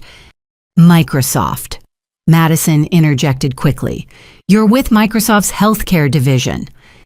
"Amazon," Ryan said simultaneously. "Cloud computing for hospitals." The conflicting lies hung in the air like discharged weapons. Patricia's eyebrows climbed toward her hairline, while Derek exchanged glances with Aunt Jennifer. Even Jeremy, master of startup doublespeak, seemed to recognize the contradiction. "Interesting." I took a sip of coffee. "Two different companies. What are the odds I work for both?" "Communication mix-up." Dad growled his standard response to any family conflict. "Not important. Pass the fruit salad." But Grandma, 91 and sharp as surgical steel, wasn't satisfied. "I thought you were studying in Prague, dear. Your postcards describe the architecture beautifully." "Postcards." I kept my voice level despite the fresh wound. "What do they say exactly?" She reached into her purse, producing a small stack tied with ribbon. "Such lovely messages about your international business program, though your handwriting seems different somehow. More," she squinted at the cards, "masculine." I accepted the postcards, recognizing neither the handwriting nor the generic sentiments. Someone, likely Ryan, whose penmanship always looked like Arial font, had been forging correspondence from me. The violation felt fresh despite expecting it. "Grandma," I said gently, "I've been calling you every Sunday for 3 years. We talk about your garden and your book club and whether the Patriots deserve their latest loss. But Helen said you were too busy with studies to call, that European phone plans were terribly expensive." "My phone plan costs $40 a month and includes unlimited calling. I live in Hartford, 40 minutes away. I work at Hartford Hospital in the cardiac unit. I've never been to Prague." The extended family began to shift uncomfortably as reality collided with months of carefully constructed fiction. Cousin Emma spoke up. "Wait, I asked about carpooling when I got the Hartford Hospital offer. Your mom said you were across the country." "She said you were at a meditation retreat," Uncle Robert's wife added, "in Arizona for spiritual healing." London, Patricia's teenage daughter, supplied scrolling through her phone. "Aunt Helen told my mom you were doing a fellowship at London Medical College. I was going to ask for tips since I'm applying to study abroad programs." Each contradiction layered upon the last, creating a palimpsest of lies that revealed the truth through their inconsistency. Mom's face had progressed from pale to ashen, while Madison twisted her engagement ring like a combination lock that might open an escape route. Perhaps Aunt Jennifer suggested with deceptive mildness, someone could explain why Lindsay's location seems to be a quantum physics experiment, where she exists in multiple places simultaneously. Family business, Dad snapped. Not appropriate for holiday brunch. On the contrary, I said, finally letting steel enter my voice. I think family brunch is the perfect venue to discuss why you've spent 3 months telling everyone I'm somewhere I'm not, or why you paid $1,200 to have me professionally edited out of family photos, or why you tried to publish my obituary, twice. Grandma's coffee cup clattered against her saucer. Obituary? What obituary? I pulled out the printed submission from the envelope, passing it to her. The one declaring I died unexpectedly while traveling abroad. The memorial service was scheduled for next Friday. Madison paid $340 for the full spread. That's impossible. Patricia snatched the paper, reading with growing horror. This says you died last Tuesday. You're sitting right here. Yes, well, reports of my death have been greatly exaggerated. I distributed copies around the table, watching comprehension dawn on face after face, though not for lack of trying on my family's part. Tyler chose that moment to burst in from the living room, robot in hand. Aunt Lindsay. Look, I made it walk upstairs. The gyroscope you helped me install works perfectly. He skidded to a stop, sensing the adult tension, but 6-year-old enthusiasm won over social awareness. Grammy, did you see Aunt Lindsay gave me the best present? She's the only one who remembered I love robots? Tyler, go play, Emma instructed, but Tyler had already climbed into my lap, showing me his modifications to the robot's programming. His unconscious affection highlighted the absurdity of my supposed non-existence. This is ridiculous. Jeremy attempted his venture capitalist confidence shaky. Clearly there's been some miscommunication, like the miscommunication where you all asked me for $50,000 to invest in ParkSpot. I shifted Tyler to my hip, his presence a tiny shield. The app that folded after 6 weeks, taking Ryan's $100,000 with it. That's confidential business information, Jeremy protested. Was confidential, past tense. Like your engagement, apparently. I nodded toward Madison's bare ring finger, noticed by others who began processing this new information. Madison's face crumbled. He broke up with me yesterday, said he couldn't marry into a family that would declare their own daughter dead rather than admit a bad investment. Aunt Jennifer supplied helpfully. Yes, I can see how that might give a person pause. The careful facade finally shattered completely. Mom stood abruptly, her chair scraping backwards. You don't understand what you've put us through, Lindsay. The embarrassment of having a daughter who hoards money while her family struggles. Hoards. The word emerged as half laugh, half sob. I've given you over $70,000 in the last 5 years. I pay Dad's medication costs monthly. I covered Ryan's gambling debts to protect your reputation. I spent 2 weeks getting tested as a kidney donor when Dad needed transplants. How is that hoarding? But when we really needed you, Mom's voice broke on rehearsed emotion. You needed me to throw away my life savings on a parking app. I pulled out the bank statements, spreading them across the breakfast spread like tarot cards revealing the future.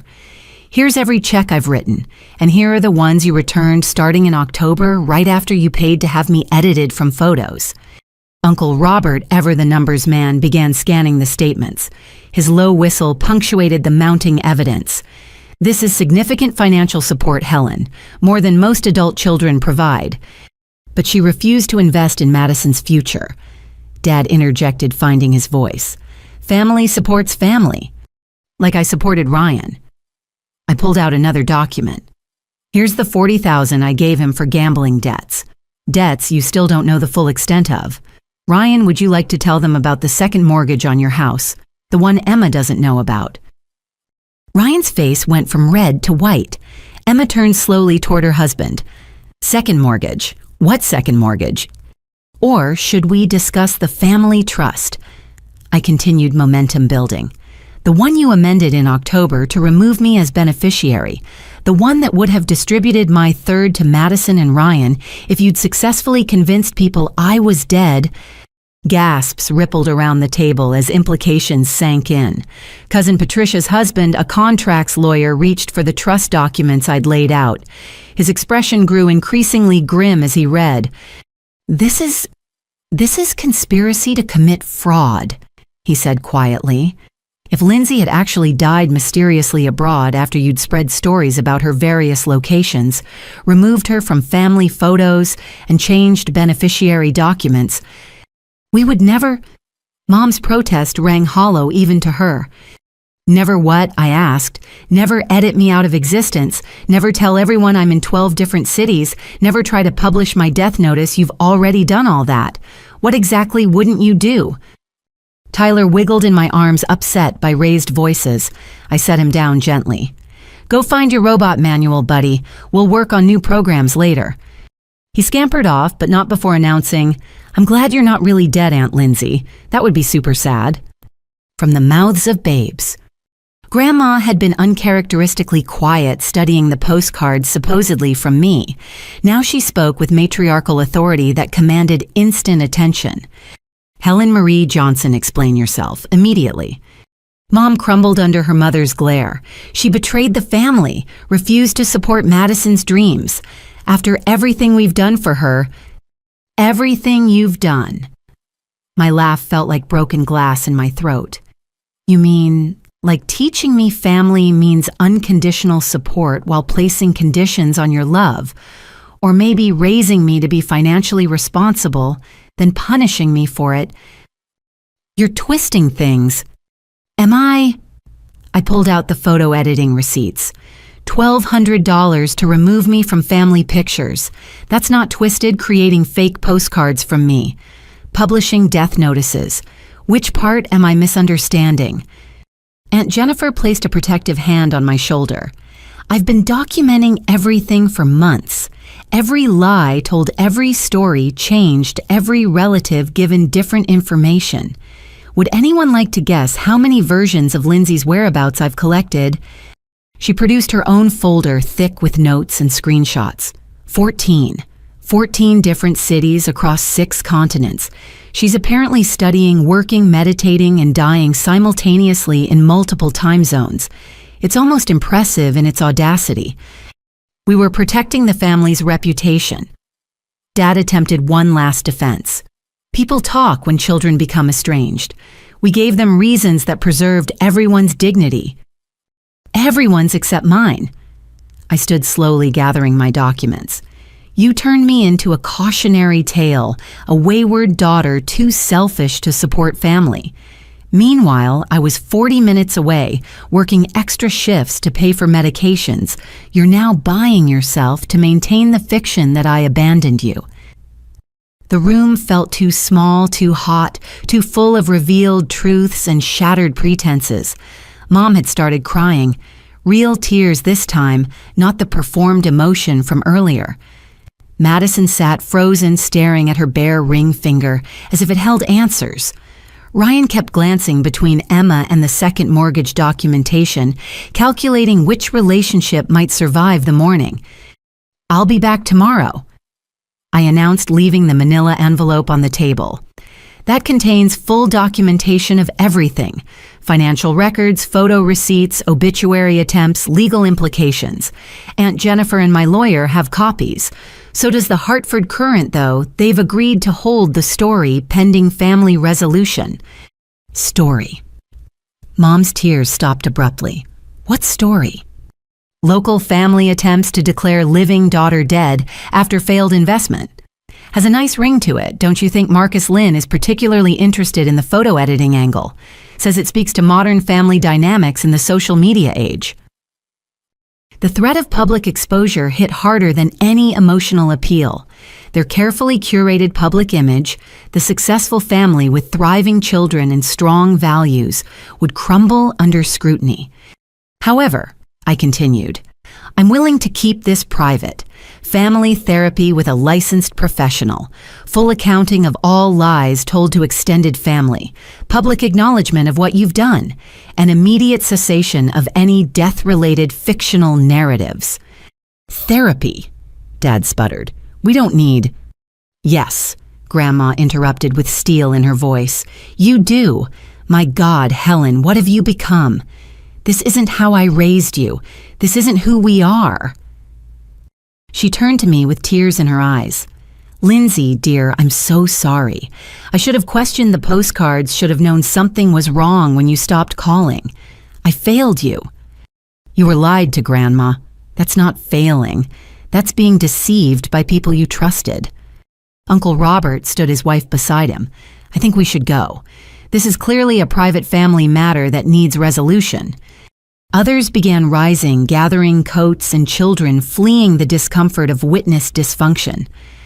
Patricia hugged me tightly, whispering promises to call later. Derek shook my hand with lawyer-like formality, pressing his business card into my palm. Emma left without speaking to Ryan Tyler's confused questions trailing behind them. Soon, only immediate family remained. The nucleus of dysfunction surrounded by the debris of their deception. The portrait above the fireplace seemed to watch us, the edited version, mocking the reality below. 24 hours, I said quietly. You have 1 day to decide. Therapy and accountability or public exposure and legal consequences. Choose wisely. I left them there among scattered bank statements and death notices. Their elaborate fiction collapsed around them like a house of cards in a hurricane. Aunt Jennifer followed me out her own documentation, tucked under her arm. You did well, she said as we stood by our cars. Proud of you for standing up to them. It doesn't feel like victory. It feels like loss. Sometimes standing up for yourself means losing people who only loved a version of you they could control. That's not really loss. It's liberation. I drove away from my childhood home, leaving behind a family who'd paid to erase me, and a future that depended on whether they valued truth more than fiction. In 24 hours, I'd return for their answer. Whatever they chose, I'd already won something important. The right to exist, without edit, without apology, without permission. They could accept that or not, but they could no longer deny it. The robot Tyler had built with my help was proof that some connections transcend photo editing and death notices. Creation beats erasure every time, even when the creators are only 6 years old and believe in the permanence of ants who give perfect presents. The 24 hours passed with glacial slowness. I spent December 27th at work finding refuge in the cardiac unit's predictable chaos. Heart attacks didn't care about family drama. Blocked arteries required immediate attention, not elaborate deceptions. My colleagues noticed my distraction but respectfully didn't pry the unspoken understanding of healthcare workers who all carried invisible burdens. Sarah texted throughout the day with updates from her reconnaissance network. The family gossip circuit had exploded with news of yesterday's confrontation. Relatives were comparing notes, discovering the inconsistencies in stories they'd been told. My supposed locations were mapped and mocked. How could anyone be in Seattle and Prague simultaneously? The extended family felt foolish for believing it, angry at being deceived, sympathetic toward me in varying degrees. At 6 p.m., I changed from scrubs to the outfit I'd selected that morning. Black slacks and a burgundy sweater that said, professional but not trying too hard. The same pearl earrings because consistency mattered. The drive to my parents' house felt both familiar and foreign, like returning to a childhood school as an adult. The driveway held only immediate family cars. Mom's Lexus, Dad's pickup, Madison's BMW, Ryan's Tesla with its vanity plate. No extended family buffer this time. Just us and the truth, whatever remained of it. I didn't knock. Some privileges of belonging couldn't be revoked by photo editing or death notices. The house felt different than yesterday. Quieter, heavier, like the air before a thunderstorm. I found them in the living room, arranged like a tribunal around the fireplace where my edited portrait still hung. Mom had been crying, her eyes puffy, makeup absent. Dad sat in his recliner, but upright, not hiding behind newspapers or remotes. Madison curled in the corner of the sofa like she was trying to disappear into the cushions. Ryan stood by the window, probably calculating escape routes. "You came," Mom said unnecessarily. "I said I would." I took the wingback chair that had always been mine, noting they'd left it empty. "Have you made a decision?" Before we discuss that, Dad interrupted using his business voice. "We need to address the threats you made yesterday. Newspaper stories, legal action. That's not how family handles problems. Neither is publishing obituaries for living daughters, but here we are." That was a misunderstanding. Which time? I pulled out my phone, scrolling to the emails from Marcus Lynn. The first submission in November or the second one last week, hard to misunderstand filling out death notice forms twice. Madison finally spoke, her voice small. "I was angry. You had so much money saved while Jeremy's dreams were dying. It wasn't fair." Fair. The word tasted bitter. Was it fair when I covered Ryan's gambling debts? Was it fair when I spent 2 weeks getting tested as a kidney donor? Was it fair when I paid Dad's medications for 2 years? Where was your concern for fairness then? "You always lord that over us," Ryan burst out. "Perfect Lindsay with her perfect job and perfect savings and perfect judgment. Maybe we got tired of being compared to someone who never takes risks." Never takes risks. I stood needing movement. I risk my emotional stability every time I enter this house. I risk my sanity trying to understand how refusing one investment led to complete erasure. I risk my heart loving people who paid to delete me from family history. "We didn't delete you," Mom protested. "We just adjusted the narrative." Adjusted the narrative. I repeated the phrase, slowly tasting its corporate emptiness. Is that what we're calling it? Like adjusting a hemline or adjusting for inflation. You adjusted me out of existence. The family consultant said, "Stop." I held up my hand. The family consultant, who happened to be Jeremy's mother, the one who stood to profit from my investment. "You took advice from someone with clear financial motivation to exclude me?" "She had credentials," Dad defended, "a degree in family systems theory." "From where University of Phoenix Trump University? Did you even verify her credentials before letting her convince you to disown your daughter?" Silence answered me. They hadn't checked, too eager for validation of their anger to question its source. The manipulation felt complete. Jeremy's mother playing puppet master while they danced to her tune, wallets open and hearts closed. "Let me guess." I continued piecing it together. "She told you I was a toxic influence, that my refusal to invest showed narcissistic tendencies, that the family would be stronger without dead weight. Am I close?" Mom's flinch confirmed it. She said setting boundaries with manipulative family members was healthy, that we were enabling your hoarding disorder by accepting your conditional support. My conditional support I gave unconditionally for years. The only thing I refused was bankrupting myself for a parking app. "It wasn't just about the money," Madison interjected. "You've always been different, always holding yourself apart, judging us." Different how? Because I went to medical school instead of marrying young, because I save money instead of spending it immediately, because I ask questions before investing in obvious scams. "Because you think you're better than us," Ryan said flatly. "Always have. Even now, standing there like some righteous victim when you're the one who broke the family." "I broke the family." My voice cracked on the absurdity. "I refused one investment. You responded by editing me out of photos, telling everyone I died, and trying to steal my inheritance. But I'm the one who broke us." "You don't understand loyalty," Dad growled. "Family means supporting each other no matter what." "No, family means supporting each other within reason. It means honest communication when requests cross boundaries. It means loving someone even when they say no. What you're describing isn't family. It's financial abuse wrapped in emotional manipulation." "How dare you?" How dare I what speak truth document lies, refuse to disappear quietly? I dare, because I'm still your daughter, despite your best efforts to change that. Mom started crying again, but these tears felt different. Less performed, more broken. We went too far, I know that. But you hurt us so deeply when you refused to help Madison. It felt like you were saying her dreams didn't matter. I was saying my financial security mattered too. Why is that controversial?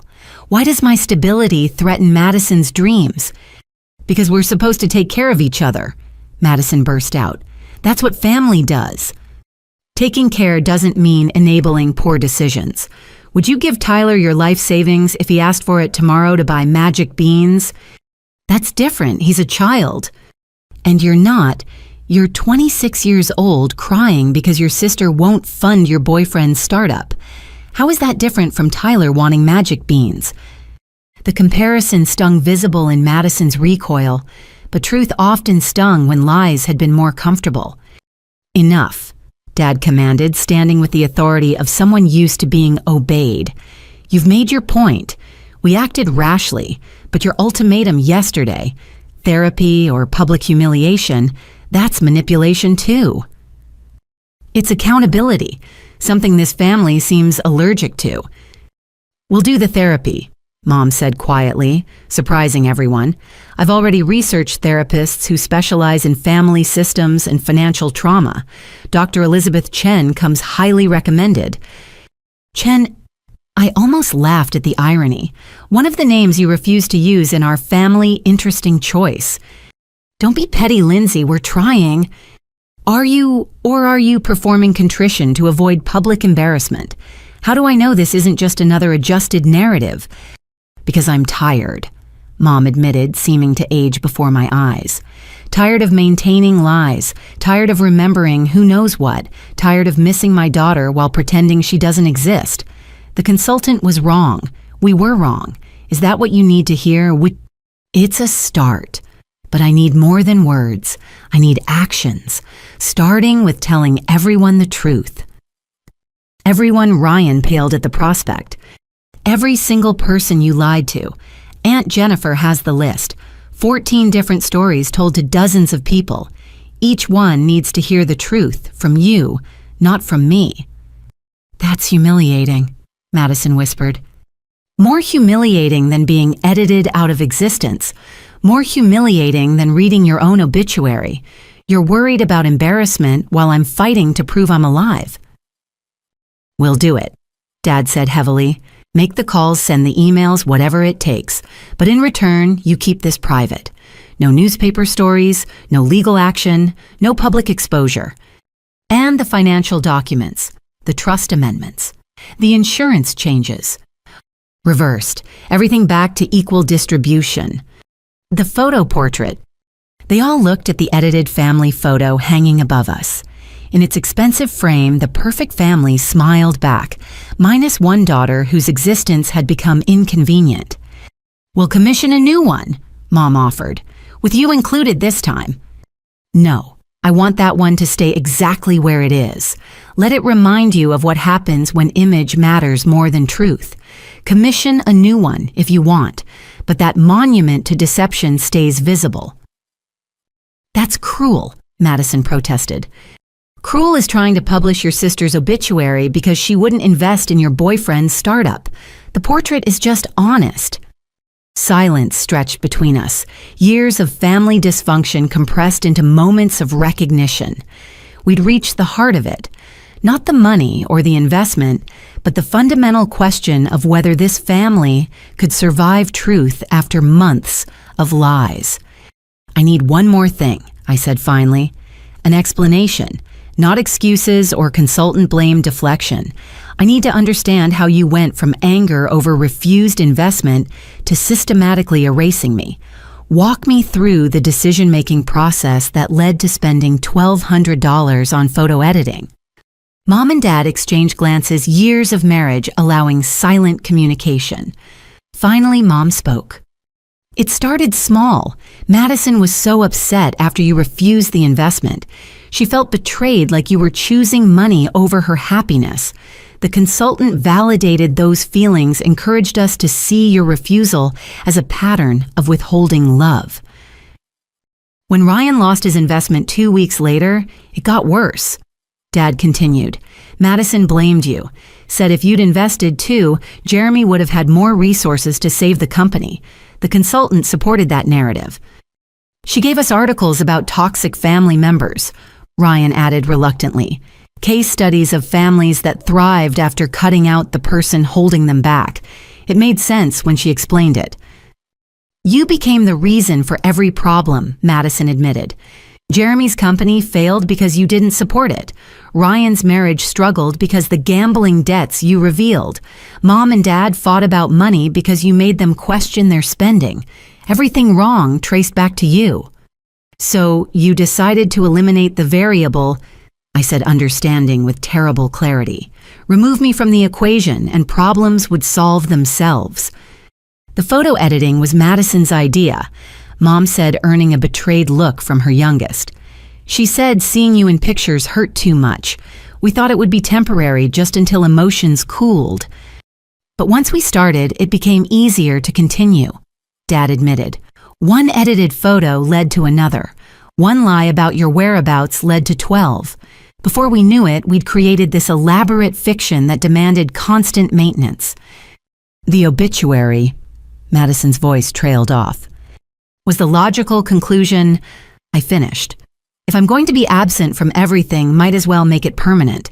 Death is simpler than estrangement. Cleaner narrative. We never would have actually what you already tried twice. What exactly wouldn't you have done? No one answered because the truth was too terrible. In their elaborate fiction, my actual death would have been convenient. The realization sat between us like a poison pill no one wanted to swallow. We'll do better, Mom promised into the silence. Therapy, truth-telling, whatever it takes to repair this.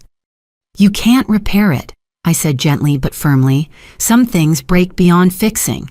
We can possibly build something new, but what we had is gone. You killed it with photo editing software and newspaper obituaries. So there's no hope, Madison asked, tears flowing freely. There's always hope. But hope requires honesty, and honesty requires admitting you tried to erase your sister rather than face your own poor judgment. Can you do that? Can you own your choices without blaming me, the consultant, or anyone else? They sat with the question weighing pride against possibility. The family that had spent months maintaining lies now faced the harder task of maintaining truth. Yes, Mom said, finally speaking for all of them with matriarchal authority.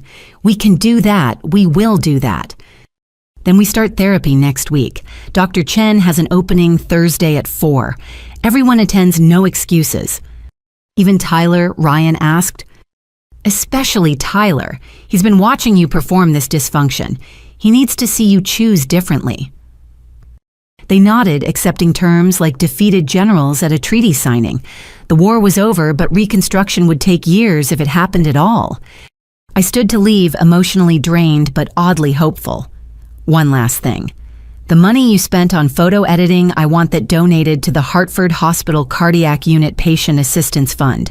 Let something good come from your $1,200 erasure. Done. Dad agreed immediately. Anything else? Yes. Tyler asked me to help with his robot's advanced programming. I'll be here Saturday at 10. Try not to schedule my funeral for the same time. The dark humor landed poorly, but I didn't care. If we were rebuilding, it would be on my terms with my boundaries and my right to point out absurdity when it arose. I left them sitting in their living room beneath the edited portrait, contemplating the ruins of their deception and the possibility of construction something true.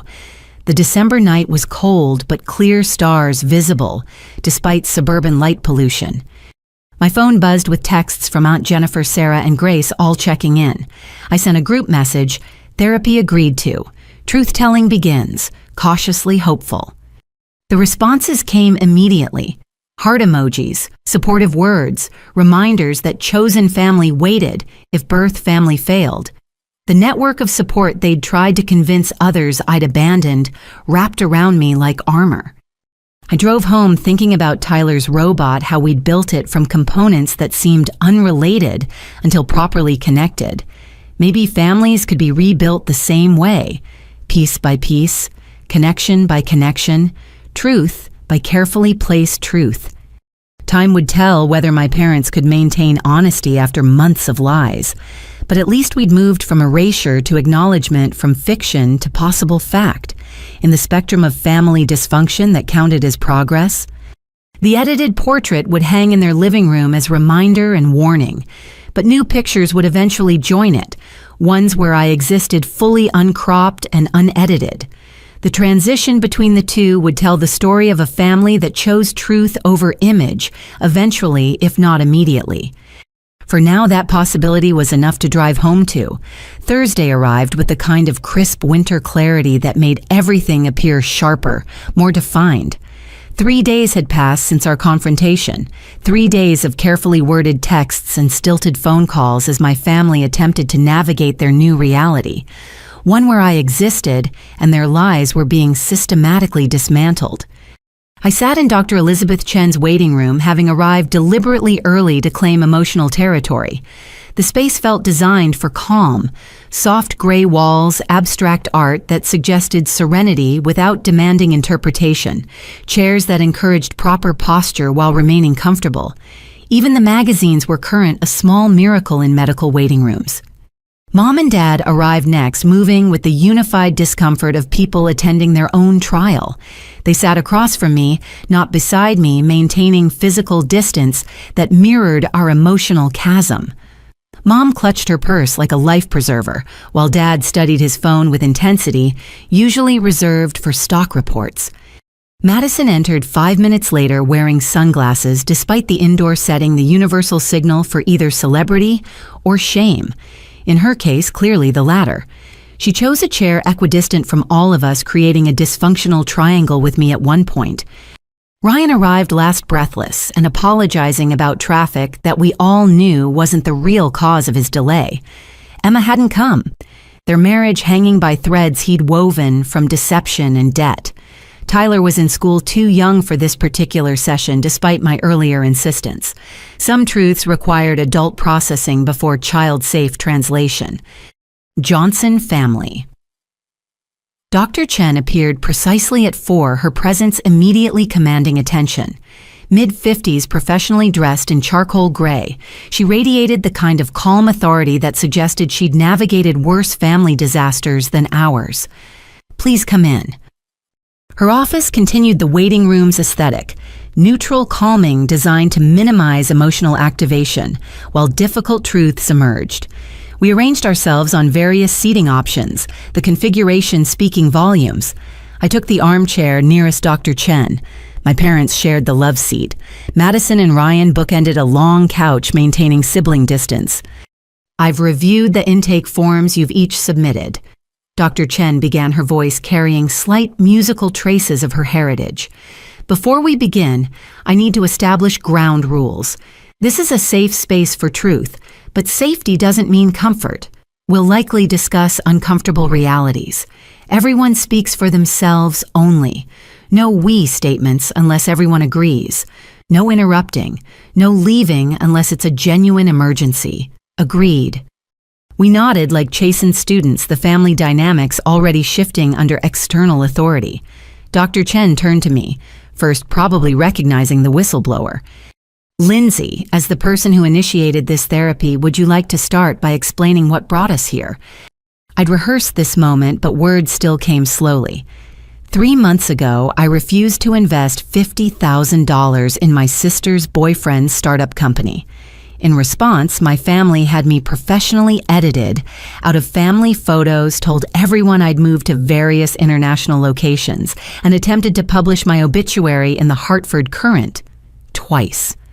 Dr. Chen's expression remained neutral, but her pen moved across her notepad. "That's quite an escalation. Can you help me understand the connection between refusing an investment and obituary attempts?" "I've been trying to understand that myself." "Let's hear from others. Helen as the matriarch. How do you explain this progression?" Mom shifted uncomfortably, her practiced composure cracking. It wasn't supposed to go that far. We were hurt when Lindsay refused to support Madison's future. The consultant we hired said, "Stop." Dr. Chen's interruption was gentle but firm. "I asked how you explain it, not what a consultant said. Please use I statements about your own choices." Mom struggled with the pronoun shift. "I felt betrayed when Lindsay refused. She had so much saved while Madison struggled to support Jeremy's dreams. It felt selfish." Interesting word choice, selfish. Can you define what that means to you? Putting yourself before family, hoarding resources while loved ones need help. And Lindsay, how would you define selfish in this context? Protecting your financial security instead of enabling poor investment decisions. Saying no when yes would cause personal harm. Dr. Chen noted both definitions, two very different interpretations of the same concept. "Richard, what's your definition?" Dad straightened, CEO mode activating. "Family means shared resources. When one succeeds, all succeed. When one refuses to share success, it's selfish." By that definition, Dr. Chen observed, would asking someone to risk their entire savings on a startup also be selfish, wanting someone else's success at their expense? The question landed like a precision strike. Dad's mouth opened, then closed, the logical trap apparent. "Madison," Dr. Chen continued, "tell me about the obituary. Whose idea was it?" Madison shrunk into herself. "Mine, but I was so angry. Lindsay had everything. Career, savings, independence. All I had was Jeremy and his dreams. When she refused to invest and then the company failed anyway, I blamed her. If she'd joined us, maybe it would have survived. Help me understand the logic. How would her investment have changed the outcome?" More money means more runway, more time to pivot, more resources to market effectively. "Ryan, you invested $100,000. Did your investment save the company?" Ryan flushed. "No, but that's different." "How is it different?" Silence answered her. The logic collapsed under examination, leaving only emotional debris. Ryan's investment had vanished just as Lindsay's would have, but admitting that meant admitting the scapegoating had no foundation. "Let's discuss the photo editing," Dr. Chen redirected. $1,200 to remove someone from family pictures. Who made that decision? "I did," Mom admitted. Madison was so upset seeing Lindsay in photos. Every picture reminded her of the betrayal. "I thought if we just adjusted them temporarily, it would help her heal." Adjusted. Dr. Chen tested the word, like adjusting seasoning in a recipe. Was it that simple? It seemed simple at first. Just remove the source of pain. But then people asked questions. "Where's Lindsay in the new portrait?" So we had to create explanations. "The lies," I interjected, earning a sharp look from Dr. Chen about interrupting. "Let's explore that progression," she said, from one edited photo to elaborate deceptions about international relocations. Richard walked me through how that evolved. Dad shifted, CEO confidence wavering. People talk in small towns. When someone notices a family member missing from events, they create narratives.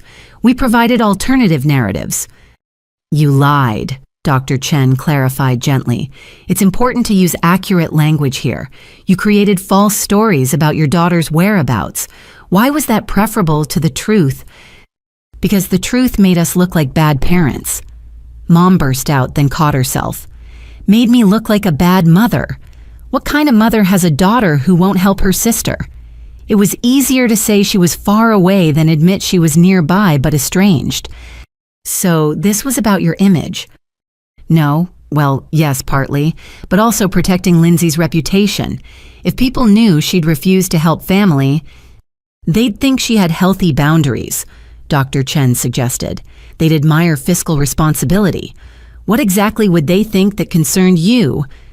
The question hung unanswered because the answer was too revealing. They'd worried people would judge them for raising a daughter who could say no, who wouldn't enable destructive choices, who valued her security over family demands. "Let's talk about the obituary specifically," Dr. Chen continued.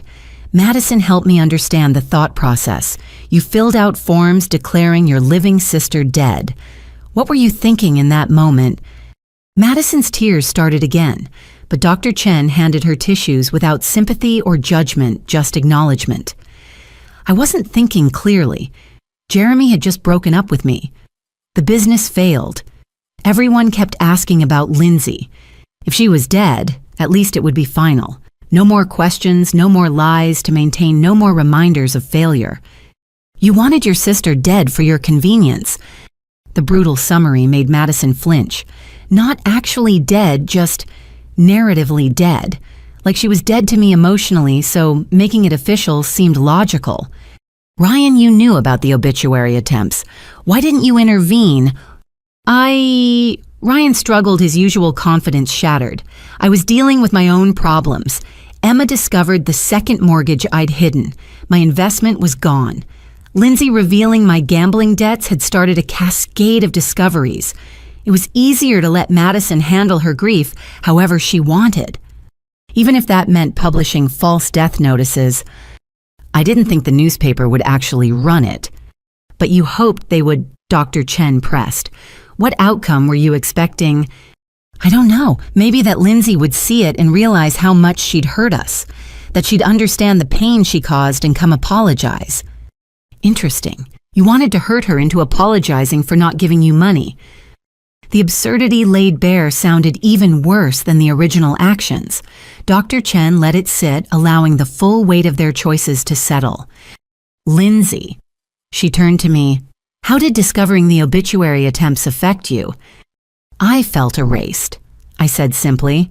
Not just from photos or family events, but from existence itself. They wanted me dead rather than independent. That's a special kind of rejection. How do you interpret their actions now? I considered carefully. Grief. They're grieving the daughter they thought they owned, the one who'd always say yes, always provide, always enable. When I revealed autonomy, that imaginary daughter died. But instead of mourning her, they tried to kill the real me, too. That's not... Mom started, then stopped at Dr. Chen's raised hand. Is it accurate, Helen? Were you grieving the loss of the daughter you thought you had? Mom's tears came again, but different, deeper, more honest. Maybe. Yes. Lindsay was always the responsible one. Good grades, good job, good savings. We could count on her for everything. When she said no, it felt like losing someone we knew. But you didn't lose me, I pointed out. You threw me away. There's a difference. Let's explore that difference, Dr. Chen suggested. What would healthy grieving have looked like versus what actually occurred? We could have been sad about the investment without erasing her, Ryan admitted quietly. Disappointed without destructive. We could have talked to her, Madison added. Actually communicated instead of consulting strangers about family dynamics. We could have respected her choice, Dad said heavily. Accepted that love doesn't mean unlimited access to resources. Each admission built on the last, creating a foundation of accountability that had been missing for months. Dr. Chen guided without judging, extracted truth without weapons, created space for honesty without enabling excuses. There's something else we need to address, she said as our session time waned. The consultant, this mysterious advisor who validated your most destructive impulses. Tell me about her. Margaret Parsons, Mom supplied. Jeremy's mother. She had credentials in family systems theory. From where? Silence. Then Dad, online certification. We didn't verify thoroughly. You took family advice from your daughter's boyfriend's mother who had financial interest in your daughter's investment. The conflict of interest stated plainly made them all shift uncomfortably. They'd been so eager for validation, they'd ignored obvious manipulation. She told us what we wanted to hear, Mom admitted. That we were right to feel hurt. That boundaries were just manipulation. That family meant total support without limits. And that philosophy led you here, Dr. Chen observed, to attempted obituaries and digital erasure. Was it worth it? No, came the unanimous response, though, with varying levels of conviction. Our time is nearly up for today, but I want to leave you with homework. Each of you needs to write a letter, not to each other, but to yourself. Explain your actions as if to a stranger. No justifications, no blame shifting, just clear cause and effect. We'll discuss them next session.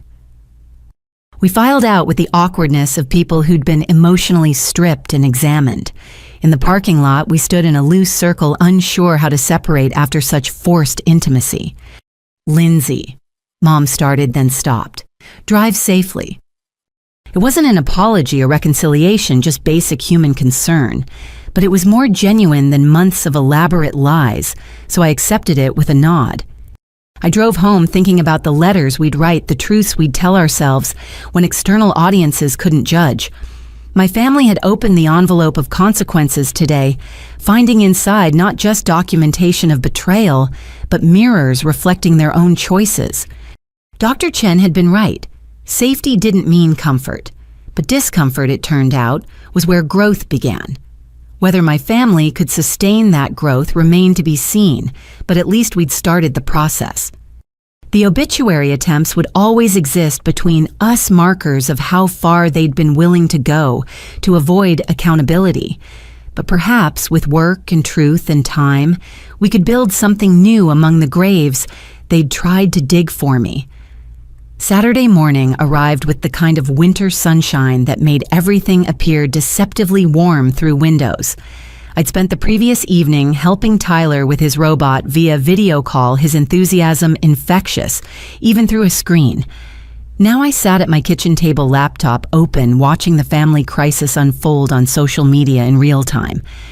True to their therapy commitment, my parents had begun the process of confession. Mom's Facebook post had gone live at 8 a.m., carefully worded but honest. "Dear friends and family, I need to correct some misinformation we've shared over the past few months. Our daughter Lindsay is not relocated to Seattle, London, Prague, or any other city we may have mentioned. She lives in Hartford and works at Hartford Hospital, as she has for 3 years. We created these false narratives during a family conflict that we deeply regret. We apologize for any confusion and ask for your understanding as we work to repair the damage we've caused." The comments section exploded within minutes. Aunt Jennifer, prepared for this moment, had strategically commented first, "Thank you for finally telling the truth, Helen. Lindsay deserves better than the lies you've been spreading." That opened floodgates. Relatives who'd compared notes and discovered discrepancies demanded explanations. Friends who'd believed the travel stories felt foolish and deceived. The carefully maintained image of the perfect Johnson family crumbled in real-time comment by angry comment. My phone buzzed constantly. Screenshots from cousins, messages of support from extended family, shocked reactions from high school classmates who'd believed Mom's fiction. I let it ring, needing distance from the digital drama. But isolation ended at 10 a.m. when Tyler burst through my apartment door using the spare key I'd given Emma months ago for emergencies. He carried his robot and a backpack bulging with components, his excitement undimmed by family chaos. "Aunt Lindsay, Mom said I could stay until lunch. Can we build the voice recognition module? Can we... Emma followed, looking exhausted but determined. "I hope you don't mind. He insisted on keeping your programming appointment, and honestly, I needed him out of the house while Ryan deals with everything." "Of course he's welcome. How are you holding up?" She sank into my couch with the weariness of someone carrying too much weight. "I've consulted a divorce attorney. The second mortgage was the final straw, but finding out about the systematic lying about you, that's not the man I married. Or maybe it is, and I just didn't see it." Tyler, oblivious to adult pain, had already spread robot components across my coffee table. I joined him on the floor, grateful for the simplicity of circuits and code compared to family dynamics. "The voice module is tricky," I explained, showing him the connection points. "We need to calibrate the microphone sensitivity first." While we worked, Emma's phone provided updates on the family meltdown. Madison's post just went live. "Oh wow, she's not holding back." I glanced at the screen, seeing my sister's confession. I need to admit something horrible. In my anger over a failed business investment, I tried to submit a false obituary for my sister Lindsay to our local newspaper. Twice. She's very much alive, living nearby, and the only thing that died was my integrity. I'm in therapy now, learning how toxic my behavior became. To everyone I lied to about her whereabouts, I'm deeply sorry. That took courage. I admitted surprising myself with generosity towards someone who'd tried to declare me dead. Your dad's turn, Emma continued scrolling. He's taking the corporate approach, bullet points and action items. Dad's post read like a business memo admitting quarterly losses. False information regarding Lindsay Johnson. We acknowledge spreading inaccurate information about our daughter's location and status. This resulted from family conflict that we handled inappropriately. We are currently in family therapy to address these issues. We apologize to anyone misled by our statements. Questions can be directed to me personally. Bullet points for destroying his daughter's reputation, Emma muttered. Classic Richard. My phone rang, Grandma's distinctive ringtone. I answered on speaker while helping Tyler solder connections. Lindsay, dear, I'm watching this unfold on the Facebook. Are you all right? I'm okay, Grandma, processing everything but okay. I gave your mother a piece of my mind this morning. Imagine my shock learning those postcards were forged. I've kept everyone thinking my granddaughter was exploring the world, when really you were 40 minutes away being erased, like Stalin's enemies. Her historical reference made me laugh despite everything. Not quite the gulag, but emotionally similar. I'm changing my will, she announced. The family trust can go to whoever needs it, but my personal assets are being redistributed. You'll receive your mother's portion since she seems to have forgotten how to be a mother. Grandma, that's not necessary. It's done. Already called my lawyer. Actions have consequences and your parents need to learn that. Now how's that adorable Tyler, is he there? Tyler grabbed the phone excitedly. Great Grandma. We're building voice recognition. Aunt Lindsay is the best teacher ever. While they chatted, Emma showed me more social media fallout.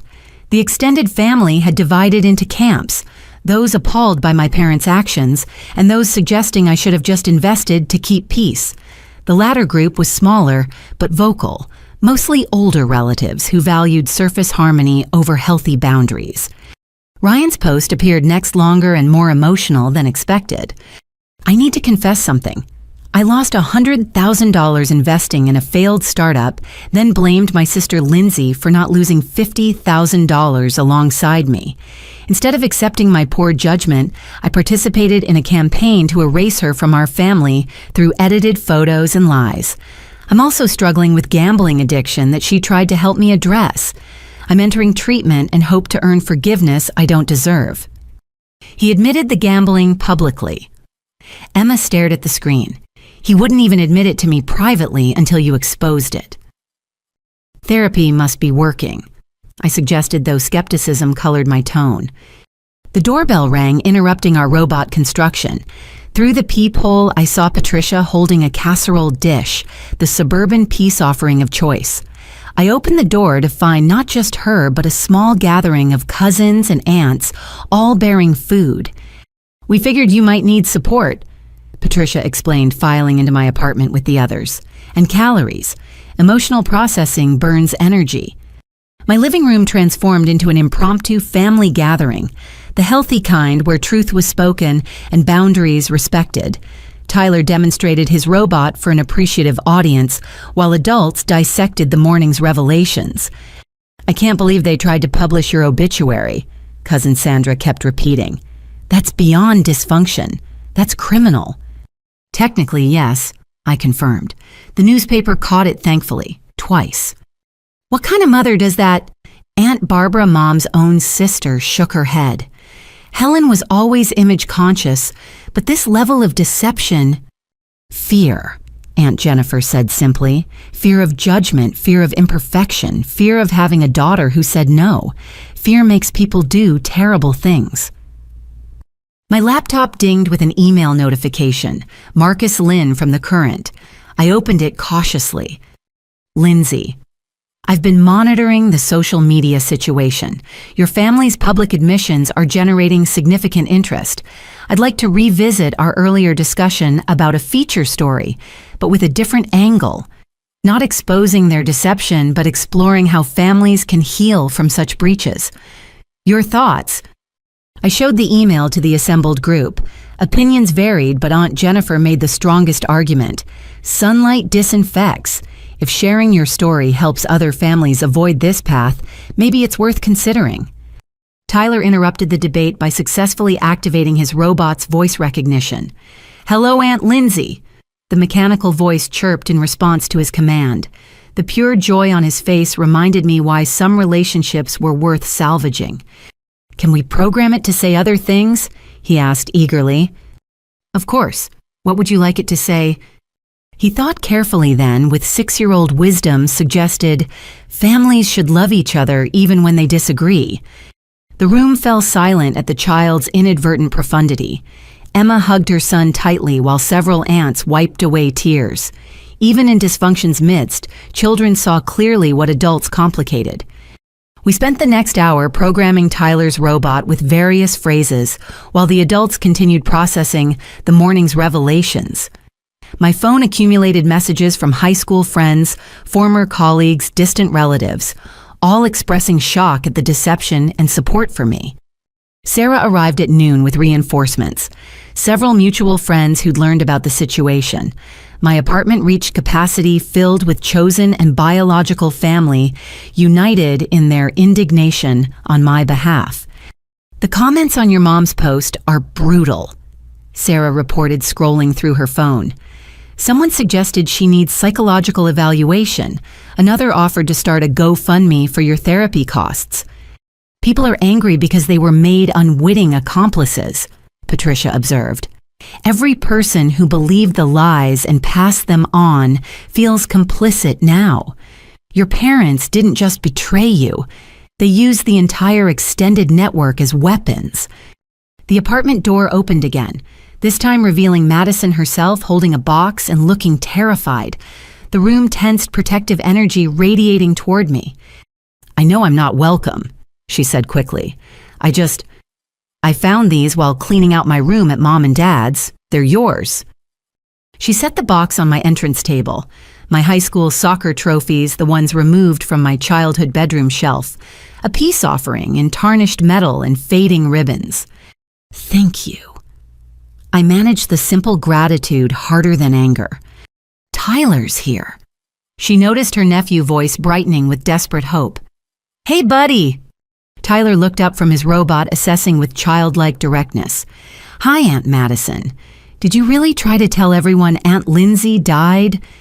Madison crumpled at the innocent question. "I did something very bad, Tyler. I let anger make me do terrible things. I'm trying to be better now." "Okay," Tyler accepted with the simple grace children possessed. "Want to see our robot? It talks now." The demonstration broke tension slightly, Madison perching awkwardly on a chair arm, while Tyler showed off our morning's work. She looked smaller, somehow diminished by truth, in ways lies hadn't achieved. "The Facebook posts," she started, then stopped. "People are really angry." "They should be," Aunt Jennifer said firmly. "You violated fundamental trust. Lindsay's just the primary victim. Everyone you lied to was harmed." "I know, I'm going to individual therapy too. Besides the family sessions, Dr. Chen recommended someone who specializes in narcissistic collapse." "Is that what this was?" Emma asked with clinical interest. "Apparently, when Jeremy's company failed, my whole identity crumbled. I defined myself as the supportive girlfriend of a future tech mogul. Without that," Madison shrugged helplessly. "I turned Lindsay into the villain of my story because I couldn't face being the author of my own failure. It was more insight than I'd expected, suggesting therapy might actually be working.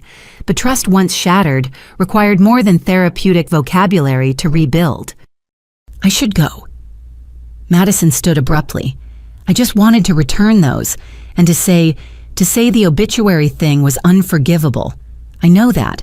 I'm not asking for forgiveness. Just wanted you to know I know how horrible it was." She left quickly, leaving behind soccer trophies and complicated feelings. The room remained quiet until Tyler asked, "Is Aunt Madison going to be okay?" "That's up to her," I answered honestly. "People can change if they really want to and work hard at it. Like how we reprogrammed the robot." "Similar, but much harder. Robots follow code. People have to choose to change, then keep choosing it every day." The gathering continued until mid-afternoon, my support network providing what family had failed to: unconditional acceptance, righteous anger on my behalf, and numerous casseroles for my freezer. Tyler's robot gained an extensive vocabulary mostly focused on kindness and truth-telling. As people gradually departed, Emma lingered with Tyler packing up his robot components. "Thank you," she said quietly, "for still being his aunt despite everything, for showing him healthy relationships exist in this family. He's easy to love," I replied, helping Tyler organize small parts into labeled bags. "Uncomplicated in the best way. Unlike his father." She sighed deeply. "I can't stay married to someone who participated in erasing his own sister. The gambling, the lies, the second mortgage, they're symptoms of something deeper I can't fix." "I'm sorry, Emma, you deserved better." "We both did, but at least we're getting free now." After they left, I sat in my suddenly quiet apartment surrounded by evidence of support. The soccer trophies sat on my coffee table, outdated symbols of achievements my family had tried to erase. But I'd learned something important today. Erasure only worked if you participated in your own disappearance. My phone showed dozens of missed calls from reporters who'd noticed the social media drama. Marcus Lynn had sent another email emphasizing his interest in the healing angle rather than exploitation. I considered it seriously, now wondering if my story might help other families navigate the space between loyalty and boundaries. But first, I had a letter to write for therapy, to myself about myself with no audience to perform for. The hardest truth to tell was often your own, but after months of being edited, I was ready to write my own narrative. Unedited, uncropped, unapologetically real. The family that had tried to declare me dead was learning I was very much alive. Whether they could accept that reality remained to be seen, but I'd stopped waiting for their approval to exist. The robot Tyler built sat on my table, programmed with children's wisdom about love persisting through disagreement. Sometimes the most profound truths came from the smallest voices, untainted by years of complicated justifications. My story was mine to tell now, and I would tell it truthfully. The good, the bad, and the absurdly dysfunctional. Starting with the letter to myself, then perhaps to a newspaper reporter, and eventually to anyone who needed to hear that families could hurt you, but couldn't erase you unless you let them. The December sun set early, but my apartment glowed with chosen families' warmth. Tomorrow would bring another therapy session, more public reckonings, additional attempts at repair. But tonight I existed fully in my own space, surrounded by people who never needed to edit me to love me. That was enough. More than enough. It was everything. The second Thursday therapy session arrived faster than expected, a week of public revelations and private reckonings, compressed into days that felt like years. I entered Dr. Chen's office to find my family already assembled, each clutching their homework letters like students facing examination. "Good," Dr. Chen noted our punctuality. "Before we begin sharing letters, let's address the elephant, or perhaps the Facebook post, in the room. How has this week of public confession affected each of you?" Mom spoke first, her usual polish, replaced by raw exhaustion. "I've lost 3 friends. The Bridge Club asked me to take a hiatus. The church committee suggested I step down from the Christmas charity drive. 30 years of reputation gone." "Reputation or facade?" Dr. Chen asked gently. "Both," Mom admitted after a pause. "I built a reputation on a facade. When one collapsed, so did the other." Ryan. Emma filed for divorce Monday. Full custody petition for both kids. Her lawyer has all the documentation. The gambling, the second mortgage, the lies about Lindsay. His voice cracked. Tyler asked if he did something wrong to make our family break. What did you tell him? The truth. That Daddy made bad choices that hurt people, and sometimes hurting people means losing them. Dr. Chen nodded approvingly. Honesty with children, even painful honesty, builds more trust than comforting lies. Madison, Jeremy's mother called me, Madison said quietly, screaming about how I ruined her reputation by exposing her as the consultant. Apparently, she's been running this family counseling scam for years, targeting families with money and creating conflicts to exploit. 3 other families have come forward since our posts went viral. A shocked silence followed this revelation. They'd been victims of manipulation while victimizing me, a complex chain of exploitation that complicated simple blame. Richard, Dad shifted uncomfortably. The country club board met to discuss our membership. Attempting to publish false obituaries violates their morality clause. We have 30 days to resign voluntarily or face expulsion. And Lindsay, how has your week been? Complicated, I answered honestly. Supportive messages from hundreds of people, but also judgment from family members who think I should have kept this private. Job intact, friendships strengthened, but sleeping poorly. Grief mixing with relief, mixing with anger. I feel like I'm mourning relationships that maybe never existed as I thought they did. An excellent observation, Dr. Chen said. Often in family dysfunction, we grieve not just current losses, but the realization that past connections were perhaps more conditional than we believed. Now let's hear your letters. Who wants to begin?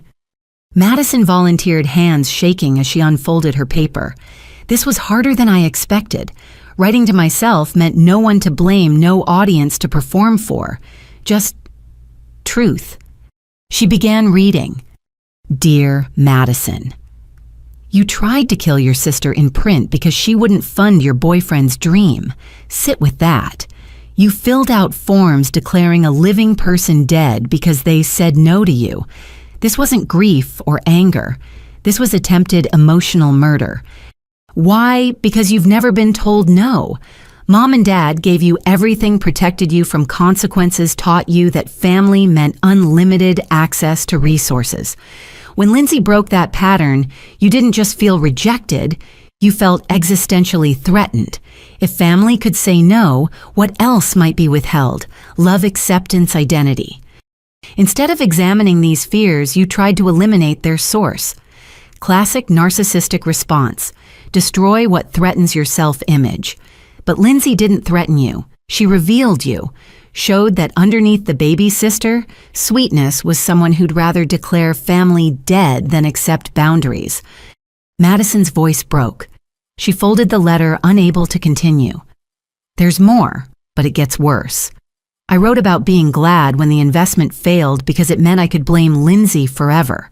About enjoying the family rallying around me while shutting her out. I was a monster. Not a monster, Dr. Chen corrected. A human who made monstrous choices.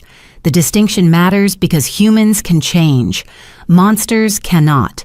Ryan, would you share next? Ryan's letter was typed, formatted like a business report, emotional distance built into its structure. Subject self-analysis of Ryan Johnson. Re-participation in family dysfunction. I, Ryan Johnson, engaged in the following behaviors: allowed my sister to be scapegoated for my investment losses, remained silent during photo editing and obituary attempts, prioritized personal financial shame over sibling loyalty, used Lindsay's refusal to invest as justification for ongoing betrayal. Root causes: gambling addiction, creating desperate need for family validation. Fear that exposing bad investment would reveal other financial failures. Learned behavior from parents regarding conditional love. Competitive sibling dynamic where someone must lose for others to win. I chose cowardice over conscience, self-preservation over sister, maintaining my golden child status over maintaining integrity. He continued with bullet points and subcategories, turning emotional excavation into corporate analysis. Even his self-reflection maintained distance from feeling. Mom went next. her letter handwritten in the perfect penmanship she'd learned at finishing school. Dearest Helen Strange, writing to oneself as dearest. But the therapist insisted on honesty about self-regard. You edited your daughter from photographs like Stalin removing political enemies from history books. The comparison isn't hyperbole. It's accurate. You paid money to pretend she never existed rather than admit she had autonomy. Why? Because Lindsay saying no revealed every time you hadn't, every dream deferred for marriage, every ambition sacrificed for family, every penny spent on others while denying yourself. Her savings account mocked your empty one. Her boundaries highlighted your lack thereof. You created Madison and Ryan to need you to never say no to validate your choices through their dependence. But Lindsay grew beyond your design, became self-sufficient, didn't need you. And if she didn't need you, what was your purpose? Who was Helen without children to control? So you erase the evidence of your failure, the child who escaped your emotional enmeshment. Easier to delete her than examine why her independence felt like betrayal. Mom wept as she read mascara-free tears streaking her face. The woman who'd spent decades perfecting appearances finally looked real. Dad's letter was shortest but perhaps most revealing. Dick, you hate that nickname, but it fits. You let your wife erase your daughter because conflict is messy and you're a coward. 40 years of marriage built on avoiding Helen's emotions, and look where it led, to your daughter's obituary. You knew it was wrong. Every edited photo, every lie told every check returned. You knew. But stopping it meant fighting Helen, meant choosing sides, meant doing something harder than writing checks. So you funded dysfunction like a bad investment, hoping returns would somehow justify moral bankruptcy. Your father would be ashamed. He built the family business on handshake deals and honesty. You built a family on fraud and photo editing. The son became everything the father despised, weak, dishonest, willing to sacrifice children for comfort.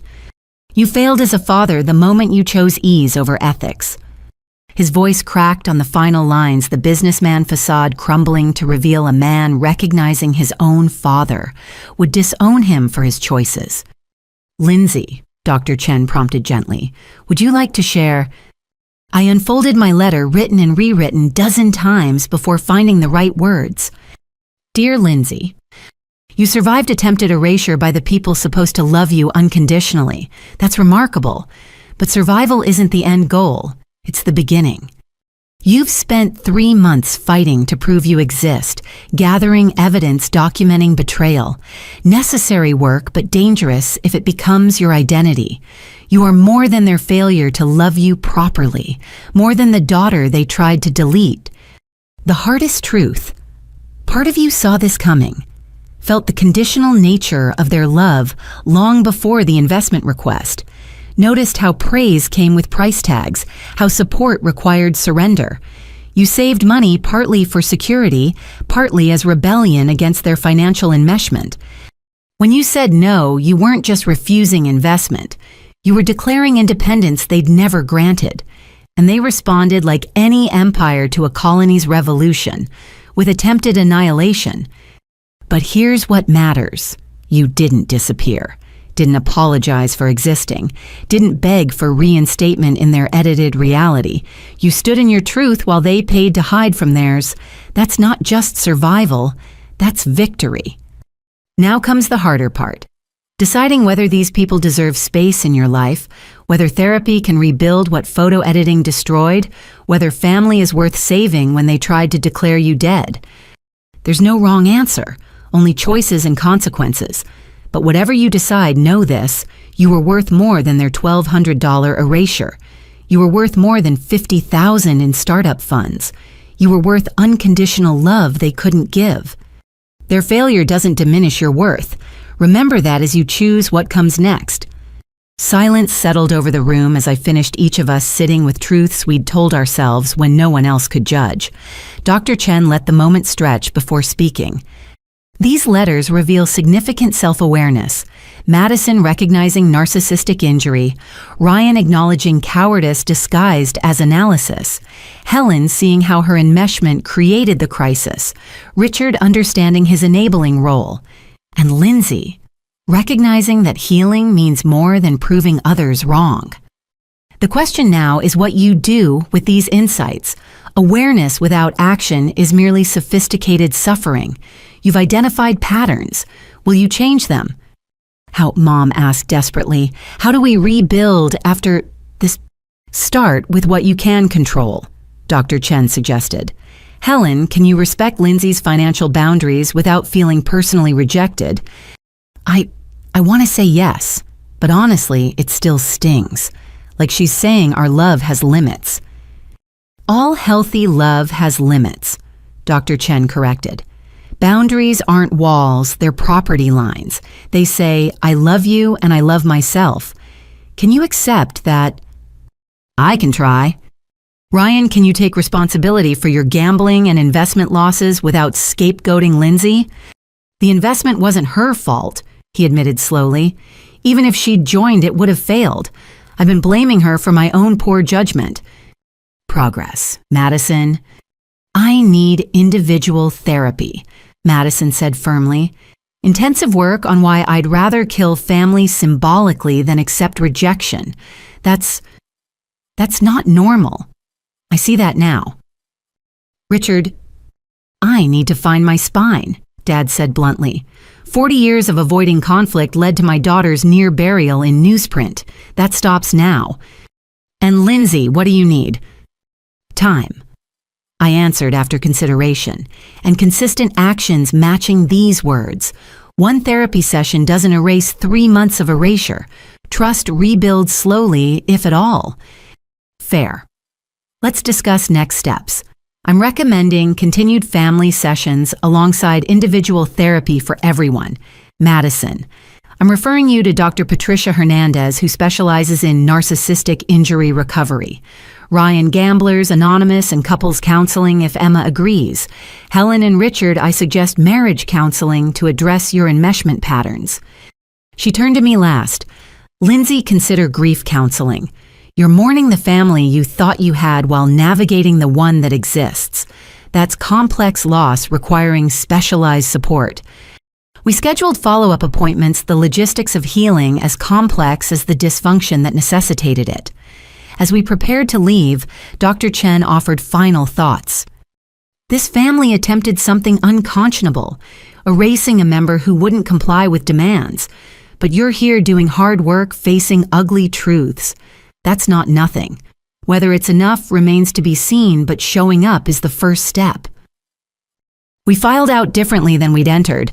Mom and Dad left together, but not united, space between them speaking volumes. Ryan rushed to his car, presumably to salvage what remained of his marriage. Madison lingered, approaching me hesitantly.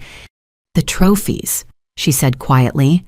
I saved them before Mom could throw them away, hid them in my closet. I know that doesn't fix anything, but I wanted one thing to remain real.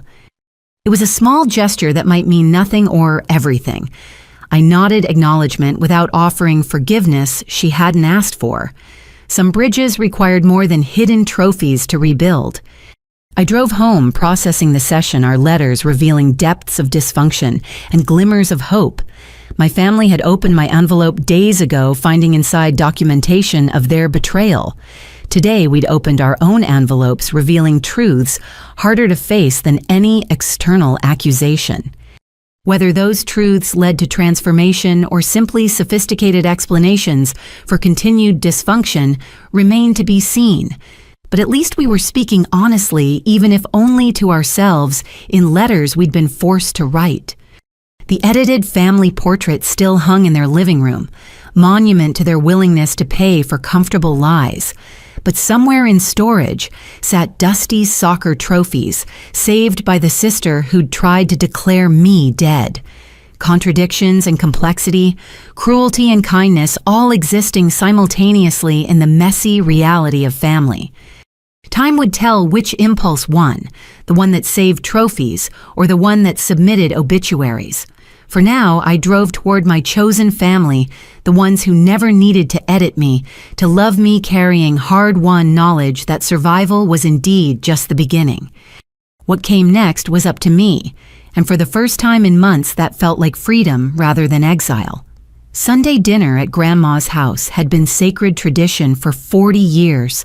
The mahogany table that seated 16 had hosted birthdays, holidays, and weekly gatherings that defined our extended family's rhythm. This Sunday, 2 weeks after the public revelations began, the table told a different story. Empty chairs gaped like missing teeth. My parents' usual spots remained vacant by Grandma's decree. Ryan sat alone, Emma having taken the children to her mother's. Madison huddled between Aunt Jennifer and Aunt Barbara, seeking shelter among those still willing to acknowledge her. The cousins who attended clustered at the far end, creating physical distance from the contamination of scandal. I sat at Grandma's right hand, a position previously reserved for Mom as eldest daughter. The placement wasn't subtle, but Grandma had abandoned subtlety the moment she learned about the obituary attempts. Let us say, grace. Grandma commanded her 91 years of authority, undiluted by age. We joined hands around the depleted table. Lord, we thank you for this food, for family members who choose truth over comfortable lies, and for newspapers that verify obituaries before publication. Amen. Several cousins choked on barely suppressed laughter. Madison flushed deep red. The prayer set the evening's tone. Civility edged with judgment, traditional format housing, revolutionary content. Patricia, dear, would you serve the roast? Grandma delegated Mom's usual role to my cousin. And Jennifer, perhaps you could handle the vegetables. We must adapt when key family members choose absence.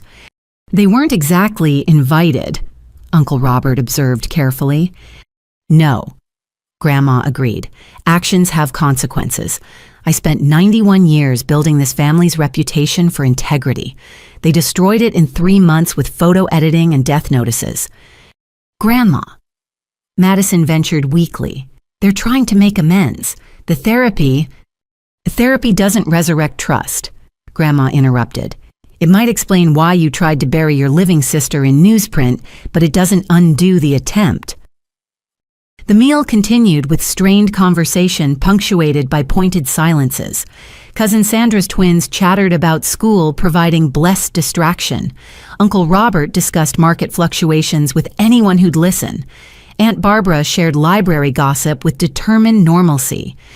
But underneath the surface, performance fractures spread like spiderweb cracks in glass.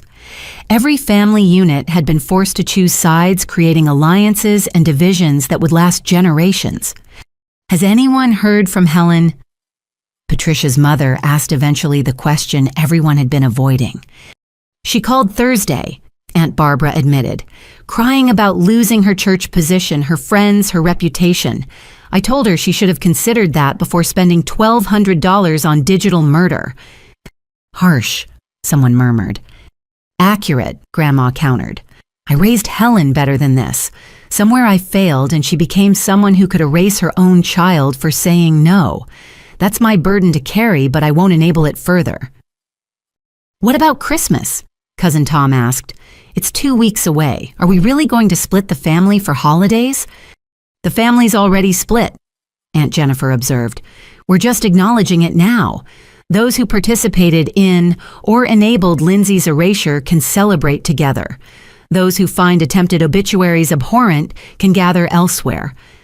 That seems extreme. Extreme.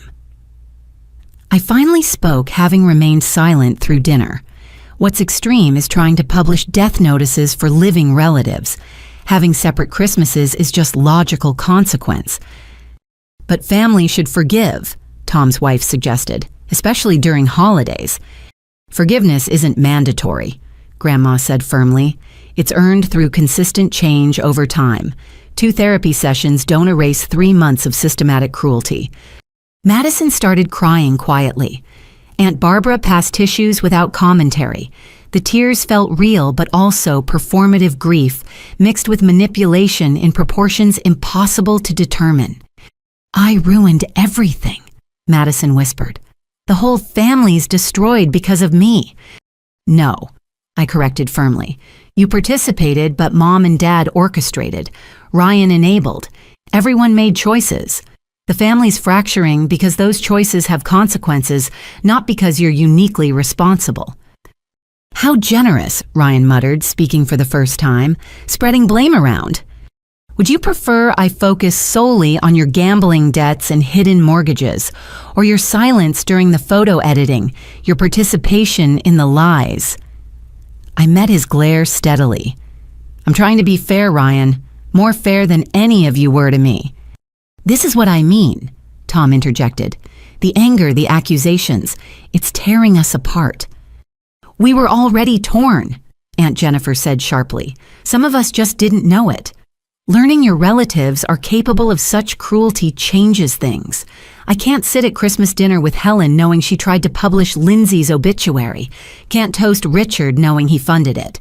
Can't exchange gifts with people who literally tried to exchange their daughter for narrative convenience. The table erupted in overlapping arguments. Tom and his wife defending forgiveness and unity. Sandra and Patricia supporting accountability. Uncle Robert attempting corporate mediation. The cousins choosing sides based on personal loyalties and individual ethics. Grandma rang her crystal bell, the sharp sound cutting through chaos. Enough. This is my home, my table, my rules. Those who cannot accept that attempted obituaries are unforgivable can leave now. Those who remain will respect that some actions break bonds permanently. Tom and his wife gathered their children and left muttering about family values while ignoring the irony. 2 other cousins followed, uncomfortable with conflict regardless of cause. The table shrank further, empty spaces multiplying like grief. I should go too, Madison said quietly. I don't deserve to be here. That's your choice, Grandma replied. But leaving doesn't absolve you. Stay and face discomfort, or leave and confirm you only want family when it's easy. Either way, own your decision. Madison stayed shrinking into her chair like she wished it would swallow her. The remainder of dinner passed in subdued conversation, everyone processing the reality of permanent schism. After dinner, as we cleared plates with practiced efficiency, Aunt Jennifer pulled me aside. Your cousin Michael called yesterday. He's a journalist with the Boston Globe, wants to interview you about family estrangement in the digital age. I told him to wait until you were ready. I'm considering it, I admitted. Marcus Lynn from The Current has been patient but persistent. The story's bigger than just us. This consultant who manipulated multiple families, the ease of digital erasure, the intersection of money and family loyalty. Maybe sharing helps others. Or maybe it hurts your parents more, she observed neutrally. They hurt themselves. I'd just be documenting it. Fair. Just be prepared. Public stories make private reconciliation harder. Assuming I want reconciliation. Don't you... I considered while drying Grandma's china the delicate plates that had witnessed decades of family meals, now serving a diminished group. I want parents who love me unconditionally, who celebrate my boundaries instead of punishing them, who see my success as theirs rather than competition. But wanting doesn't make it possible. No, she agreed sadly. It doesn't. As guests prepared to leave, Grandma pulled me into her study, the private sanctuary where she kept important documents and family photos spanning 9 decades. She pointed to a specific portrait from 1962. My brother Thomas, she said. Handsome, charming, absolutely poisonous to anyone who crossed him. When I refused to loan him money for a foolish business venture, he told everyone I died in a car accident. For 3 years, half our extended family believed I was dead. I stared at the photo, seeing echoes of current pain and historical precedent. What happened? I moved to Boston, built a life without him, met your grandfather at a library fundraiser, had your mother and aunts. Thomas eventually confessed when he needed a kidney transplant, and I was the only match. Did you forgive him? I gave him my kidney, Grandma said carefully. Saved his life, but I never trusted him again, never spent holidays together, never let him near my children unsupervised. Forgiveness doesn't require restored relationship. Sometimes it just means releasing anger while maintaining distance. He died when I was 10. I remember the funeral, but not him. Because I protected you, all of you, from his charm and his poison equally. She touched the photo gently. History rhymes, darling. My brother tried to kill me in fiction. Your parents tried the same. The question becomes, what life will you build despite their attempts? We returned to find the living room nearly empty. Madison sat with Aunt Barbara learning about genealogy research, with desperate attention, seeking connection to family history after destroying present bonds. Ryan had left without goodbye, probably racing to salvage marriage fragments. Next Sunday, Grandma asked the remaining group. Same time, smaller table. Murmurs of agreement, acknowledgement that traditions would continue with revised attendance. The family hadn't died, but it had definitively divided. Those who found attempted erasure forgivable separated from those who didn't by more than physical distance. I drove home through December darkness, processing the evening's finality. No dramatic confrontation or explosive argument, just quiet acknowledgement that some breaks couldn't be repaired, some actions couldn't be undone, some families couldn't survive their own cruelty. My phone showed missed calls from Mom, texts from Dad, an email from Ryan about the unnecessary drama of divided holidays. I deleted them all without reading, tired of words that couldn't resurrect trust they'd murdered. But I saved the voicemail from Tyler excited about his robot winning the school science fair. I told them you helped me build it, Aunt Lindsay. They said you must be really smart. I said you're the smartest person in our whole family and the nicest too, even though Grandma and Grandpa tried to make you disappear, but you didn't because you're stronger than photo editing. Out of the mouths of babes indeed. The family fracture was complete. Not just the immediate unit that had betrayed me, but the extended network forced to confront uncomfortable truths about loyalty and limits. Some would drift back toward my parents, choosing comfortable blindness over difficult acknowledgement. Others would maintain distance, recognizing that attempted obituaries crossed lines that couldn't be uncrossed. And I would continue building life among those who never needed to edit me to love me, carrying Grandma's wisdom about forgiveness without restoration, kidney donations, without trust-forward movement, without looking back at those who'd tried to bury me in newsprint and lies. The Johnson family's 40-year Sunday dinner tradition would continue, just with fewer Johnsons and more honesty about why certain chairs remained empty, certain names went unspoken, certain betrayals echoed through generations like rhyming history. Some fractures, it turned out, revealed foundations too rotten to rebuild upon. Better to construct new tables with those who understood that love meant accepting no as readily as yes. That family bonds shouldn't require bankruptcy, that existence shouldn't be contingent on compliance. The empty chairs at Grandma's table weren't absence, they were liberation. Space for those who'd earned presence through integrity, rather than inherited it through blood. A smaller family perhaps, but one built on truth rather than photo editing software and obituary attempts. That was worth every fracture, every empty chair, every divided holiday from now until forgetting finally granted its own form of peace. The emergency family meeting convened on December 20th, 5 days before Christmas, in the conference room of Grace's law firm. The neutral location had been Dad's suggestion, perhaps recognizing that their home held too many ghosts of edited photos and family dinners I'd been excluded from. I arrived to find them already assembled, Mom clutching a folder thick with papers, Dad in his business suit, like armor, Madison pale and trembling, Ryan checking his phone obsessively. Grace sat beside me as legal counsel and emotional support, her presence a reminder that I didn't face this alone. "Thank you for coming," Dad began formally, CEO mode engaged. "We've called this meeting to present a comprehensive resolution proposal." "Comprehensive," I repeated, tasting the corporate speak. "Like your comprehensive campaign to erase me." "We deserve that," Mom interjected quickly. "And worse, but we're here to make things right as much as that's possible. She opened her folder hands, shaking slightly. First, the financial documentation. We've calculated every check you sent, that we returned every medical expense you covered, every loan you provided Ryan. The total is $73,422 over 5 years. We're prepared to repay it, Dad added, with interest, fair market rate from date of each expenditure. I don't want your money, I said flatly. I gave that freely from love. You can't buy back trust with repayment. Then what do you want? Madison asked desperately. Tell us how to fix this. Grace slid a document across the table. My client has prepared terms for potential reconciliation. These are non-negotiable requirements, not starting points for discussion. They read in silence, faces cycling through surprise, shame, and reluctant acceptance.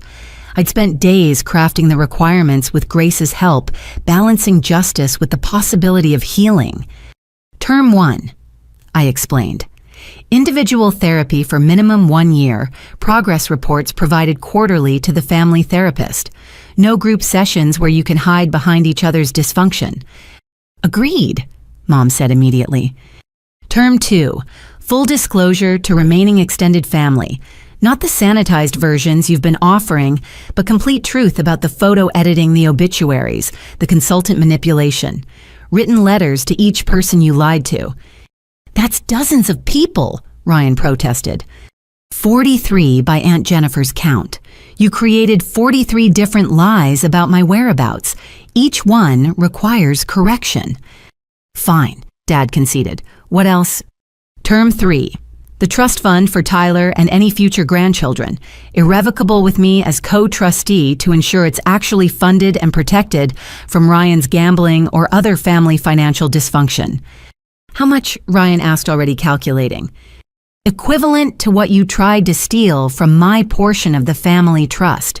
$400,000 divided among all grandchildren equally.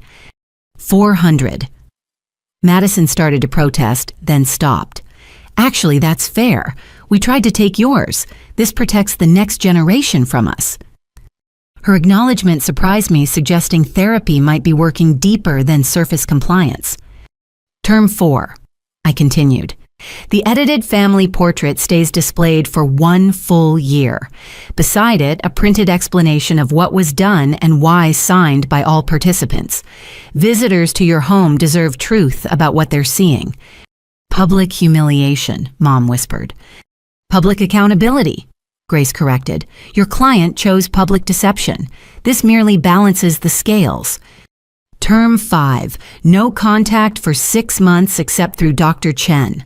No calls, texts, emails, or accidental encounters. You need to experience my absence legitimately, not the fictional one you created. 6 months, Madison's voice broke. But Christmas? You were planning my funeral for Christmas week. Missing 1 holiday seems minor compared to that. They absorbed each requirement, the weight of consequences settling like snow. I'd anticipated more resistance, more negotiation attempts. Their acceptance suggested either genuine change or deeper manipulation. Is that all? Dad asked finally. One more thing. I pulled out my own folder. This is the article draft for the Hartford Courant. Marcus Lynn has agreed to hold it pending this meeting's outcome. If you fulfill all terms for 1 year, it never publishes. If you violate any term break, any boundary attempt, any manipulation, it runs immediately. Mom reached for the draft with trembling hands. I watched her read about their dysfunction laid bare for public consumption. The consultant's fraud, the photo editing receipts, the obituary attempts, quotes from relatives about the lies they'd been told.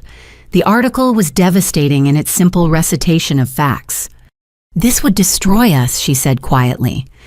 Like you tried to destroy me. Consider it mutually assured destruction. You stay honest, I stay quiet. You revert to lies, everyone learns the truth. Blackmail, Ryan spat. Insurance, Grace countered. Given your family's history, my client needs guarantee beyond good intentions. We'll sign, Dad declared, overriding Ryan's objection. All of it. Every term, every requirement. Whatever it takes. Richard, Mom started. No, Helen. We did this. We spent thousands of dollars trying to erase our daughter instead of hundreds on therapy to address why her saying no triggered us. We chose pride over love, image over truth. These terms are generous considering we tried to publish her death notice.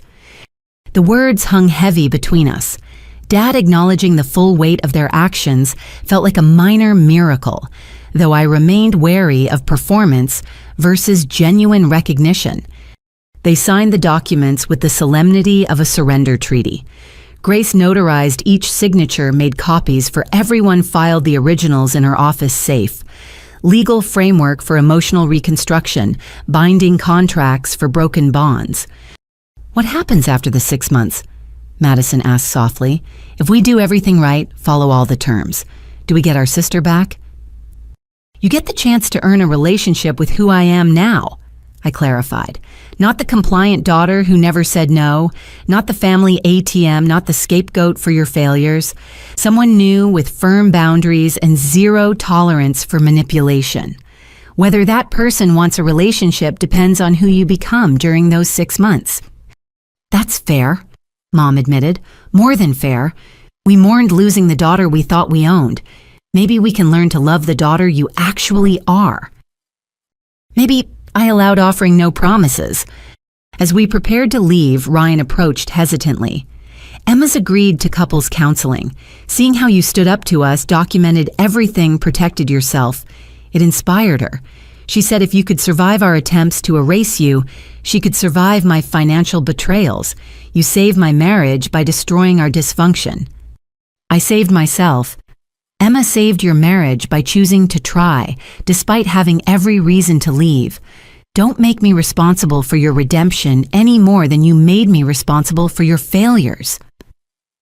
He nodded, accepting the boundary with what might have been genuine understanding.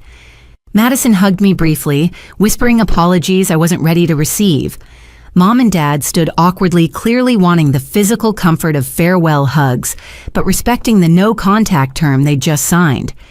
6 months, I reminded them. Use it wisely. I left them in the conference room, Grace beside me as we walked to the elevator. The winter sun cast long shadows through the building's glass atrium, creating patterns of light and dark that felt symbolic. How do you feel? Grace asked as we reached the parking garage. Empty? Full? Relieved? Terrified? Like I just performed major surgery on my own life without anesthesia. Accurate metaphor. You excised the disease tissue set terms for healing established monitoring protocols. Now comes the harder part, waiting to see if healthy growth is possible. What if it isn't? What if 6 months pass and they're still the same people who tried to bury me in newsprint? Then you publish the article and build your life without them. But you've given them a chance with clear guidelines and consequences. That's more than they gave you. I drove home through streets dressed in Christmas lights, families visible through windows preparing for holidays I wouldn't share with mine. But instead of sadness, I felt something approaching peace. The confrontation was over. Terms were set. Boundaries established. My phone buzzed with texts from chosen family. Sarah confirming Christmas Eve plans, Aunt Jennifer inviting me for Christmas dinner, Tyler sending robot videos with excited narration. The family that had tried to erase me was in therapeutic exile, but the family that chose me remained constant. That night, I sat in my apartment reviewing the signed documents, the promises and penalties that might rebuild connection or simply delay inevitable severance. 6 months felt both eternal and instant, too long to wait and too short to heal. But healing, I'd learned, wasn't about restoring what was. It was about creating what could be. My family had 6 months to transform from people who'd pay to erase disagreement into people who could love through conflict. I had 6 months to build a life so complete that their presence would be choice rather than necessity. The resolution wasn't an ending. It was a beginning of what only time would tell. But for the first time since seeing my edited face missing from their portrait, I believed survival might transform into something resembling joy. 6 months. The same time they'd spent erasing me now allocated to potential restoration. Poetic justice or wishful thinking. By June, we'd know which story we were writing. Easter Sunday arrived with the kind of perfect spring weather that made Connecticut winters worth enduring. 6 months had passed since the December meeting, 6 months of silence from my immediate family while life bloomed in unexpected directions. I stood in my kitchen preparing deviled eggs, a contribution to the feast spreading across my apartment. Aunt Jennifer arrived first, carrying her famous honey ham. Sarah followed with homemade rolls Grace brought wine selection that suggested celebration rather than survival. Patricia and her family added sides and desserts until my dining table groaned under abundance. "They're really coming?" Sarah asked, arranging flowers she'd brought from her garden. "All of them?" Dr. Chen confirmed yesterday. "They've met every requirement, attended every session, written every letter of apology to extended family. Today's the test." The doorbell rang at precisely 2 p.m. I opened it to find my parents, Madison and Ryan, standing in my hallway like awkward strangers. 6 months had changed them in visible ways, Mom's hair showing gray roots she'd previously hidden Dad's posture, less rigid. Madison's nervous energy replaced by careful stillness, Ryan's swagger subdued into genuine humility. "Happy Easter," I said simply. "Come in." They entered my space, the apartment they'd never visited during my 3 years of residence, the home I'd built, while they pretended I lived in 12 different cities. Their eyes took in the carefully curated Life Professional Awards, on walls photos of chosen family adventures, Tyler's robot displayed prominently on a shelf. "Your home is lovely," Mom said softly. "I'm sorry we've never seen it before. You were busy telling people I lived in Seattle or Prague. Hard to visit someone in multiple international locations simultaneously." The sharp reminder made them flinch, but nobody protested. 6 months of therapy had apparently taught them to accept accountability without deflection. Tyler broke the tension by racing through the door, Emma following with Charlotte on her hip. "Aunt Lindsay, I brought my new robot. This one can solve mazes. Want to see Guy?" "After dinner, buddy, but I'm excited to watch it work." He hugged me with 6 months' worth of missing, then noticed the larger gathering. "Grandma, Grandpa, how come you're at Aunt Lindsay's house?" "Because she invited us," Madison said carefully, "and when someone invites you to their home, you appreciate the gift." The phrasing suggested scripting therapy speak, translated for child comprehension. But Tyler accepted it, already distracted by cousins arriving with their families. Soon, my apartment filled with the complex dynamics of extended family navigating new boundaries. I'd strategically planned activities requiring cooperation but not forced intimacy. Aunt Jennifer coordinated kitchen duties, assigning tasks that paired my parents with other relatives who'd hold them accountable. Grace managed beverages, keeping wine glasses filled just enough for social lubrication without enabling bad behavior. Sarah and Patricia wrangled children, creating buffer zones of innocent chatter. "How was the 6 months?" Aunt Barbara asked Mom directly, no longer allowing polite deflection. "Educational," Mom admitted. "I learned I'd been emotionally enmeshed with my children since birth. Their independence felt like personal rejection because I'd never developed identity beyond mother. When Lindsay said no to the investment, it shattered my entire self-concept." The clinical terminology sounded rehearsed, but the emotion behind it felt genuine. Dad added his own insights about conflict avoidance and enabling dysfunction through financial solutions. Madison discussed narcissistic injury and the danger of defining yourself through relationships. Ryan admitted addiction patterns beyond gambling, to approval to maintaining golden child status, to avoiding consequences through charm. And the letters Uncle Robert pressed. I received mine in January. Quite comprehensive. 43 letters. Dad confirmed, each one detailing the specific lies told, acknowledging the harm caused, committing to truth. The responses ranged from supportive to scathing. We lost some relationships permanently. Good. Grandma said bluntly, having arrived fashionably late to assess dynamics before committing to staying. Consequences teach better than words. Dinner progressed with careful navigation around conversational landmines.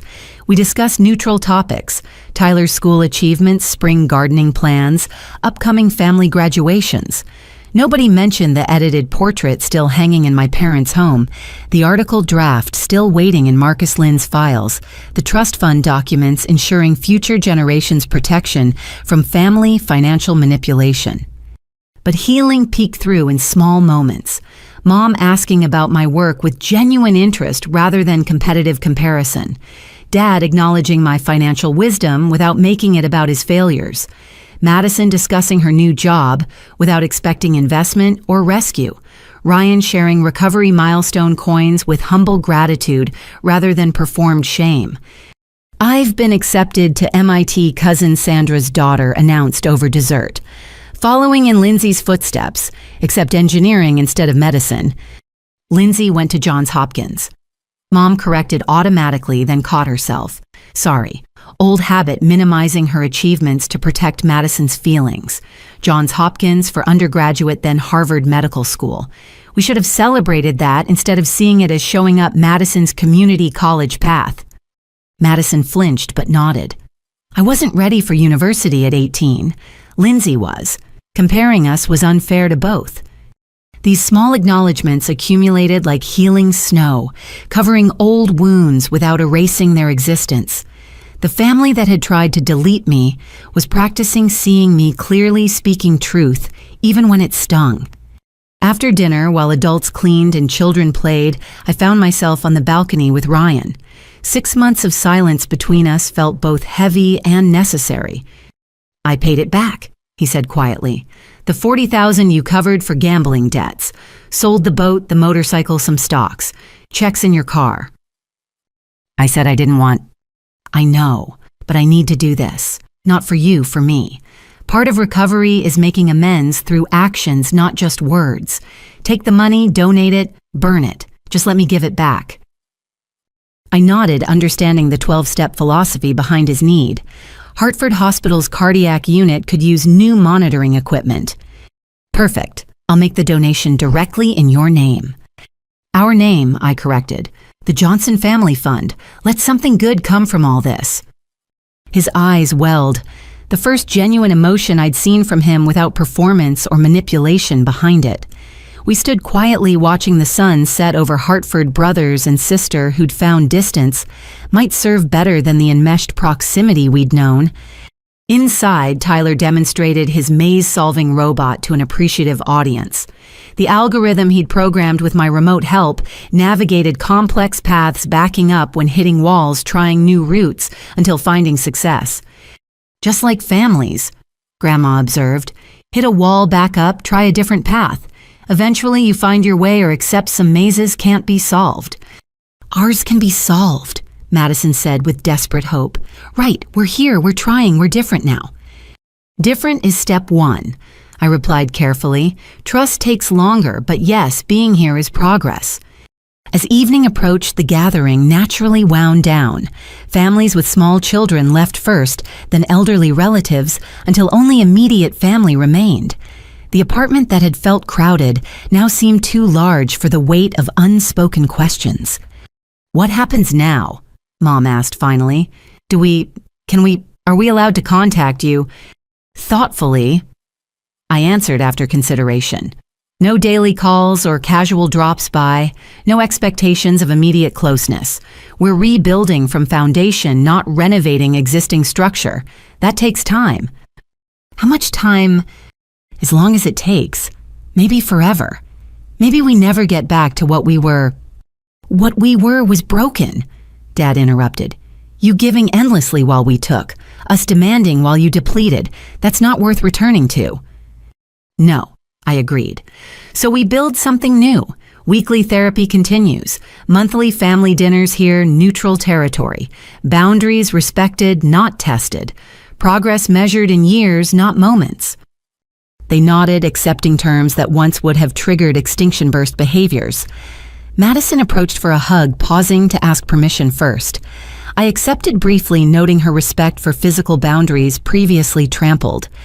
"Thank you," she whispered, "for the chance, for not publishing the article, for showing us consequences aren't permanent if change is real." "The article remains pending," I reminded them all. "One violation, one manipulation, one attempt to return to old patterns. It publishes. That's permanent." "Understood," Dad said formally. "We've signed legal documents and emotional contracts. We intend to honor both." They left together, but not united. Individual therapy having created healthy separation within their previously enmeshed unit. I watched from my window as they navigated the parking lot, no longer moving as synchronized dysfunction, but as individuals choosing proximity. Aunt Jennifer stayed to help with final cleanup, her presence steady through months of family storm. "How do you feel about today?" "Hopeful, cautious, like watching spring after brutal winter. You appreciate the warmth, but remember the cold." "Wise. They've changed, but change under duress differs from change by choice. Time reveals which one this is." We finished dishes in companionable silence, the apartment returning to its usual order. On the mantel sat a new photo. Today's gathering, everyone present and accounted for, no editing required.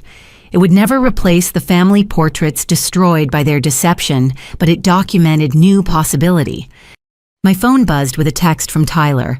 "Thank you for the best Easter ever, Aunt Lindsay. Mom says we can come every month now. I love you." Followed immediately by one from Madison. "I know you don't need to hear this yet, but I love you. Present tense, no conditions. Working on proving it." Then Ryan, "Thanks for the second chance, won't waste it." "Mom, your home is beautiful. You're beautiful. We were ugly to try erasing either." Finally, Dad, "Proud of who you've become. Ashamed we tried to stop it. Grateful for grace we don't deserve." I didn't respond immediately, needing to sit with their words versus their actions, their promises versus their history. But I saved the messages, evidence of effort that might accumulate into trust. Outside, spring evening settled over Hartford with the soft purple light that made everything seem possible. 6 months ago, they'd tried to bury me in newsprint and lies. Today, we'd shared ham and hope in equal measure. The ghost they'd tried to create had instead become the architect of potential resurrection, not of what was, but what might be. A family reformed by truth, rather than deformed by image, connected by choice, rather than trapped by blood. I looked at the robot Tyler built, now solving its 100th maze on my coffee table. Hitting walls, backing up, trying new paths, eventually finding its way. Just like families Grandma had said, just like us. Time would tell if this new beginning led somewhere worth going. But for today, for Easter, for the first meal shared without lies in almost a year, it was enough. More than enough. It was everything. The edited family portrait still hangs in my parents' living room beside the explanation they signed about its creation. Visitors ask, they explain, they wear their shame publicly as promised. But newer photos join it now. Unedited, honest, showing a family that learned the hard way that love means accepting no as readily as yes. Tyler's robot sits on my shelf, a reminder that complex problems yield to patient solutions. His innocence through our crisis kept one bridge unburned, one connection pure. Now 17, he interns at my hospital, interested in biomedical engineering. He jokes about building robots to solve family dynamics. I tell him some problems require human hearts, not artificial intelligence. Madison married last fall. A kind teacher who knew our history and loved her anyway. She asked me to be her maid of honor. I accepted, standing beside her as the sister I am, rather than the one she'd tried to erase.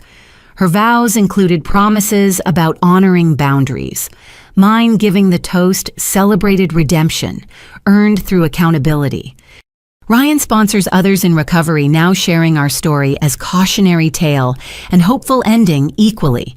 His marriage survived through Emma's fierce love and fiercer boundaries. Their children know Aunt Lindsay as present reality rather than edited absence.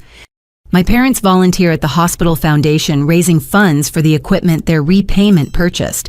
Mom serves on committees with women she'd lost through lies, slowly rebuilding reputation through service.